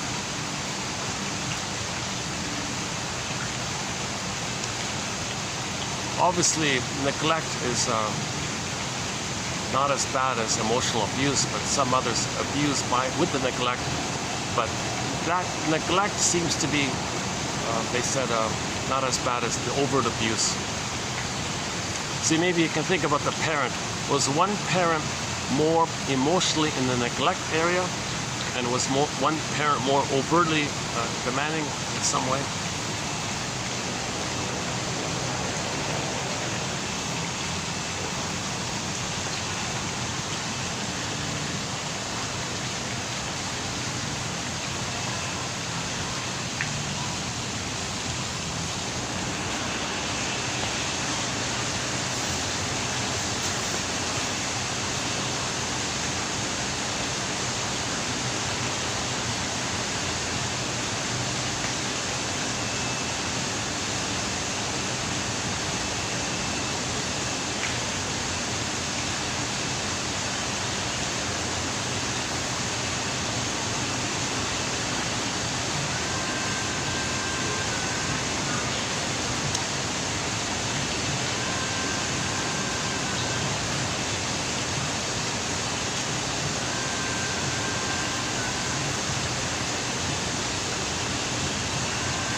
Yeah. So in the 2015 movie Inside Out, directed by Pete Docter and Ronnie Del Carmen, has the declared intention of educating and promoting knowledge on emotions in a world where inner life seems neglected. It's a film about the importance of loss and mourning.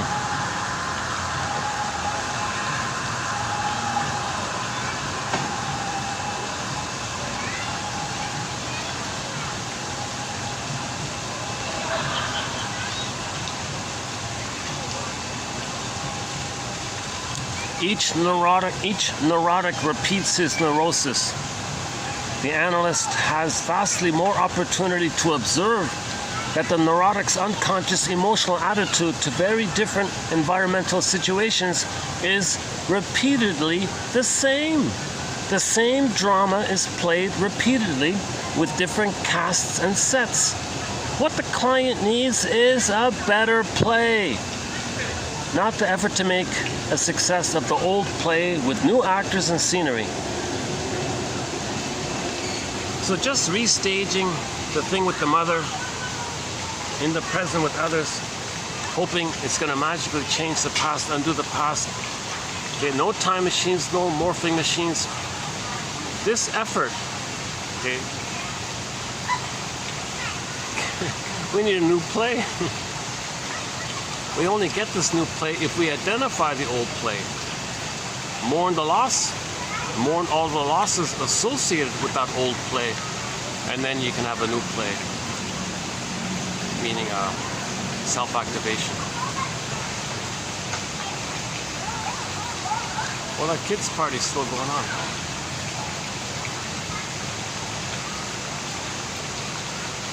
Yeah, they're having a nice party. The kids are having a nice time here, yeah. This is a perfect place for a kids' party. They can run around and see all kinds of things.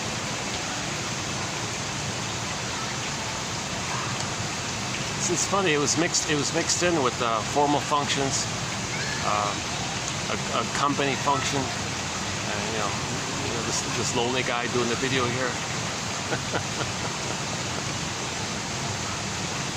And a few couples here and there.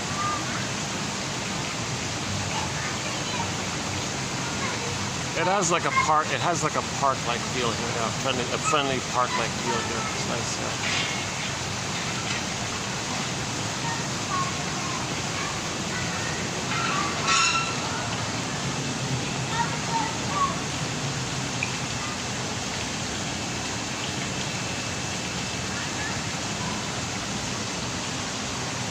So on Mother's Day and on Father's Day, those are their days. Those can be, I think, we can say, let's redefine Mother's Day and Father's Day and say that those days are their days to write letters to their adult children over 40 and tell them about the first 3 years. Make amends, apologize, tell the truth, give the key. Give the key. So the metaphor of the key is in Iron John, okay, the person's embodiment and golden ball. Iron John and the golden ball, they're in the forest locked in a cage, need a key. The key's under mother's pillow. Robert Bly says the mother's not going to voluntarily give you the key. Maybe she should have the integrity, have the so quote-unquote moral courage to do so. So on Mother's Day, on Father's Day, they write letters to their adult children over 40 about the first 3 years. About the pregnancy, about the delivery, about the breastfeeding, the whole thing. And every year updated, That's giving the key. Robert Bly says, you're dreaming. They're not going to do it. So you got to get the key. So be a detective. Find your mother's story. Why did you do what you did? Understand repetition compulsion. Understand survival anxiety. Understand her grievance with her mother. Her wanting to show up her mother. Understand the issue of symbiosis. You know, that scene with Riley with the bug eye, the eyes like that, maybe that's kind of like a symbiotic issue.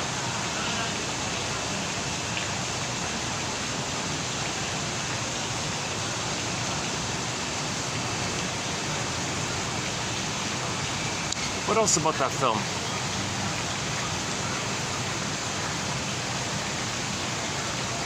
So we saw the console.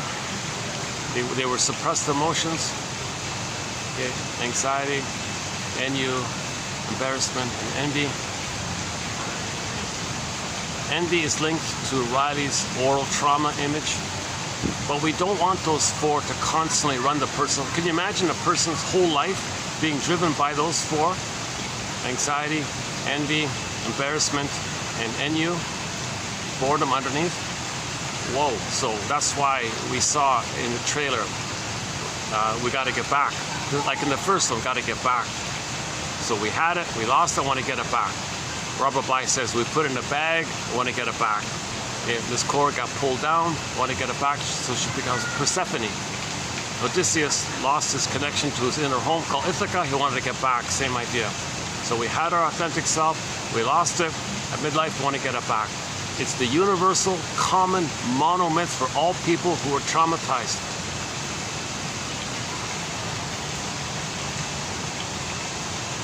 Another clue to Riley's trauma is the sarcasm image. So in the trailer, we saw the scene with the sarcasm, the real contempt, the real hate, the real... So instead of the Wicked Witch image, I think they put the three elements that would lead to the Wicked Witch image. The sarcasm in the deep unconscious, anger in the bottle, okay, and then finally envy on the console. Those are three parts of the Wicked Witch, right? So right, Snow White and the Wicked Witch. But that Wicked Witch is not real. It's just an image to represent how the baby felt being abused by the mother. Okay, it's an image like that. The image is a condensation, it's a blurring of the mother and the baby's feelings. So now you're dealing with that image, thinking that's your mother. Okay, oh my God.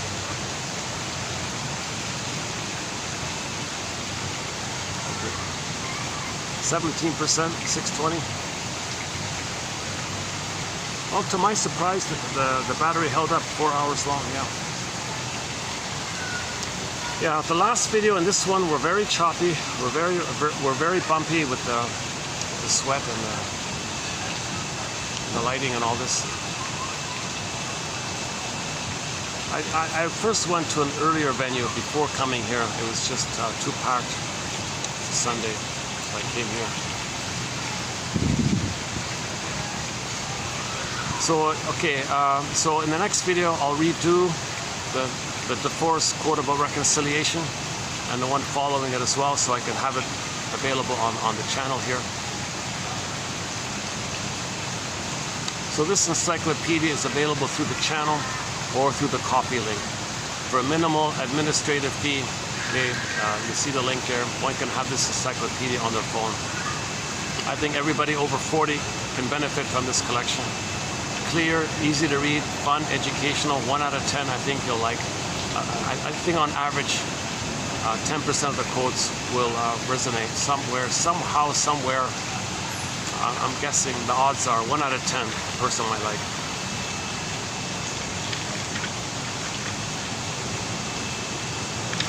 Yeah, like this one we did earlier a couple of days ago about the Eves Henrik one. Every neurotic repeats his neurosis.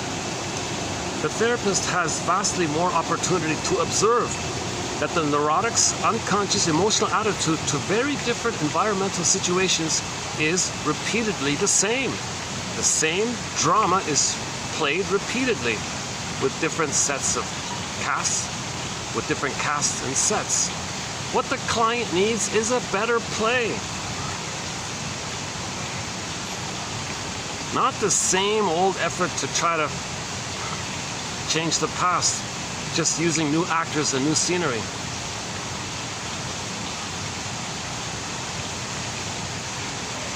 Actually, another good, let's see if I can find it here. Another good quote, sort of in that area. See?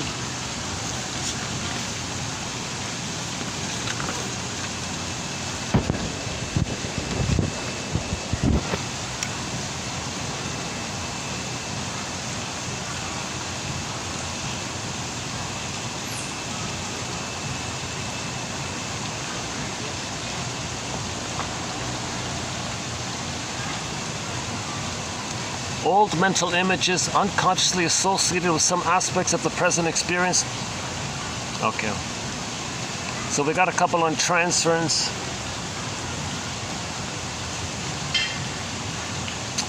Oh yeah, the Barlow quote is a good one. Okay.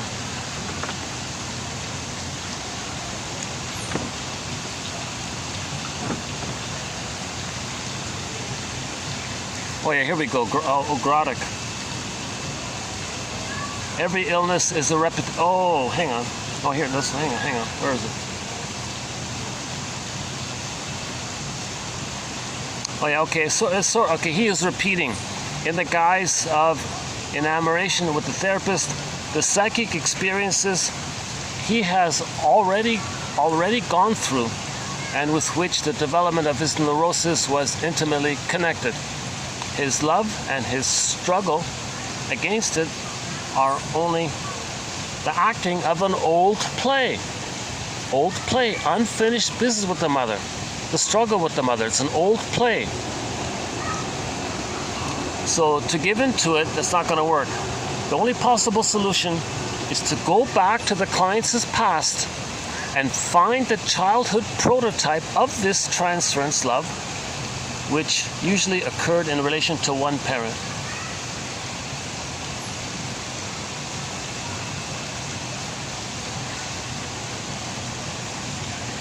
Neurotic difficulties spring from emotional deprivation in childhood.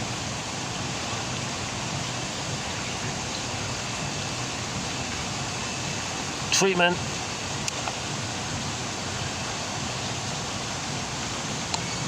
To increase personal freedom by overcoming the repetition compulsion. An individual repeats old experiences without recognizing them as such. Treatment focuses on an exploration of past pressures that have conditioned the person's symbolic activity. What do I carry into relationships that influences my reactions to others?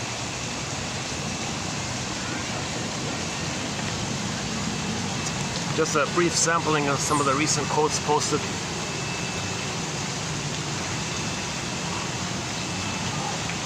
Yeah, okay, it's getting dark here. Yeah, okay. I wish I could end up on some kind of humorous joke here.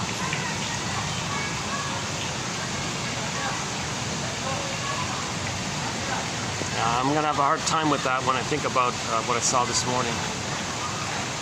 I'm not going to have anything funny to say today in this video. But I think what I'll do is I took a photo of the swan, not a perfect one, but that'll be the front image on this. The screenshot for this video will be the swan image. It's an okay one. Show our support to the poor swan who's grieving the loss of his buddy. I wish him well.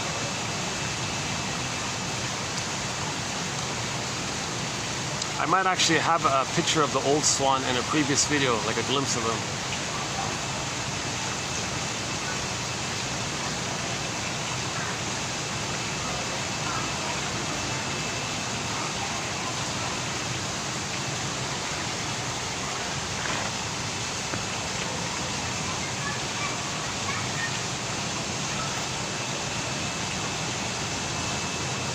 I think people need to see these disturbing images of what's happening.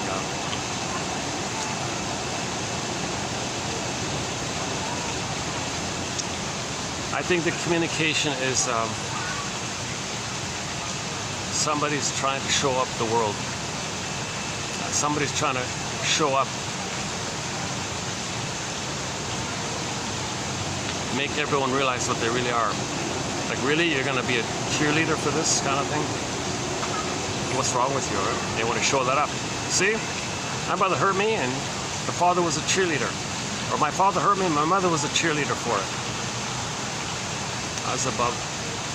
So below, prototype, the original transference. The prototype for the transference. You got to look at the prototype. You got to heal the inside. Heal the inside. Get back your feelings. Your doing is normal. If you lost your feelings, your doing is distorted.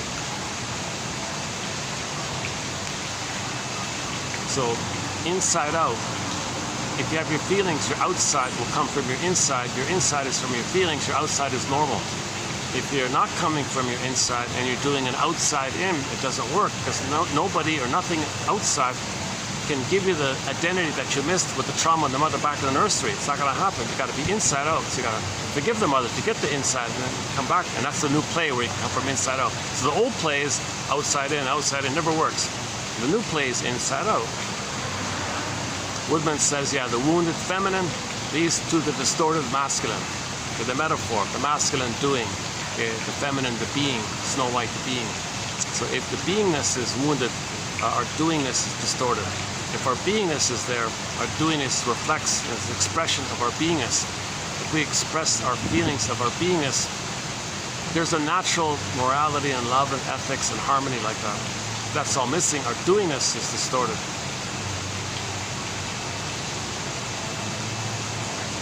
So Pete Docter said there's a huge neglect of inner life, and he wanted to teach the world, to give the world a little bit of basic emotional literacy 101, which he did. He's a soul doctor.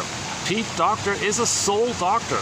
That Inside Out film, look for the psychological basic message. It gives you emotional literacy. When joy and sadness got zooped away, anger's at the console. You don't want anger always at the console. That's the unlived life. You got to get joy and sadness back. But why did joy and sadness get zooped away? Because the needs weren't met. When needs aren't met, joy and sadness zoop away. When the needs are met, they come back. If the needs are not met, anger's there in reactivity. Anger's not a basic primary emotion. Anger's the reactivity of the loss of the golden ball.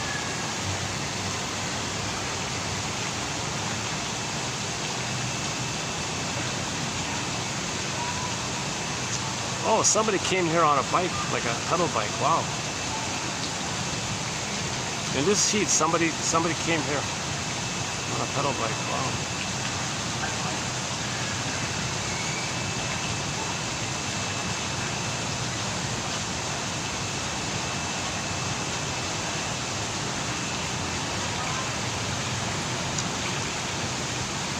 I don't see many pedal bikes around.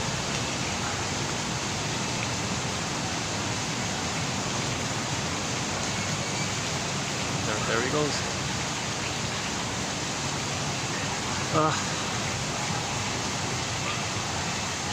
16%, 630.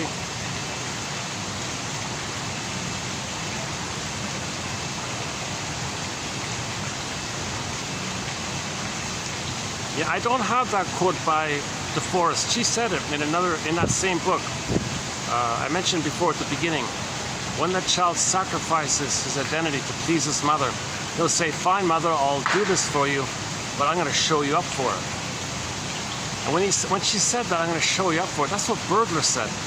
And then I think that judge for the defense, that scriptwriter, might have been influenced by Burglar. I don't know, but now I realize this expression, "showing up the mother," "I'm going to show you up, mother," this was big in the 50s. This was not just Burglar. I think this was a commonly felt theory back then. I don't know, we may not, it's not a perfect clarifying theory, but my understanding it is when somebody's negative, they're saying to the world, "Look, world, why am I so negative? Where did I learn this? Who taught me this? What made me like this? My mother did this to me." And I'm communicating my anger at my mother. My mother took away my soul, so I'll do these. My mother gave me emotional rigor mortis.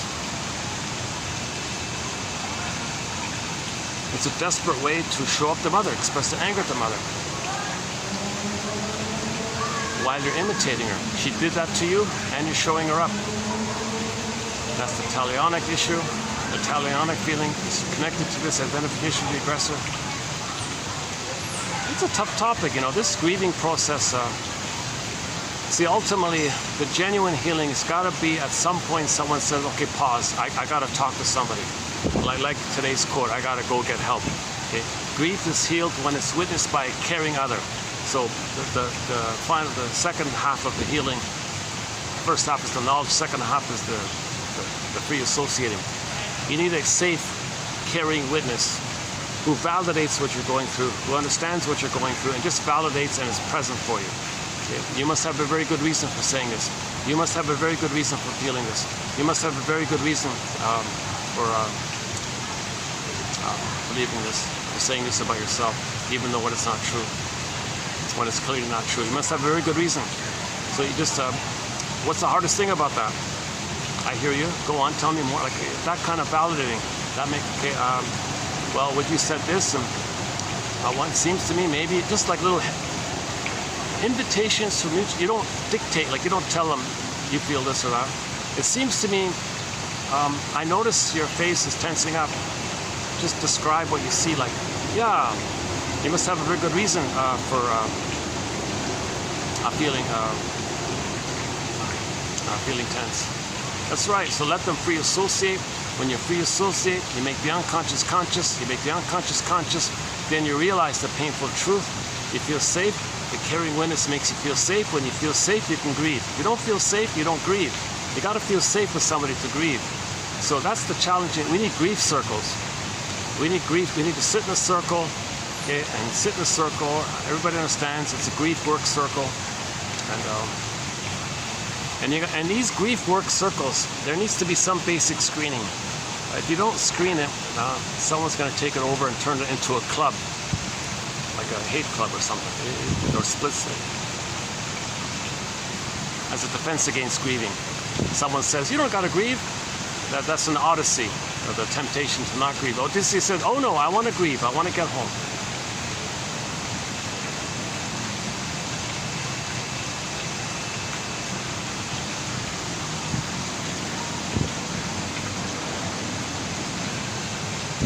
So our self-help thread is a little bit helpful in this area.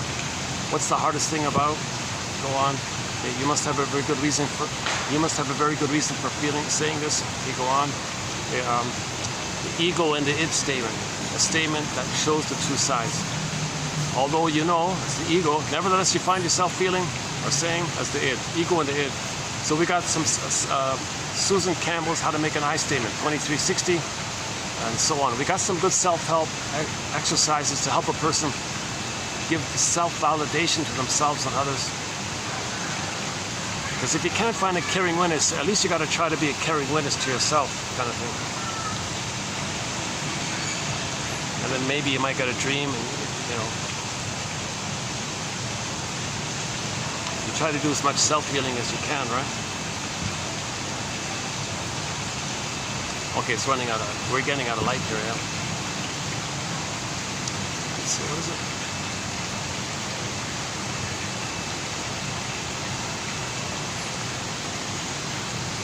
We could walk over to the,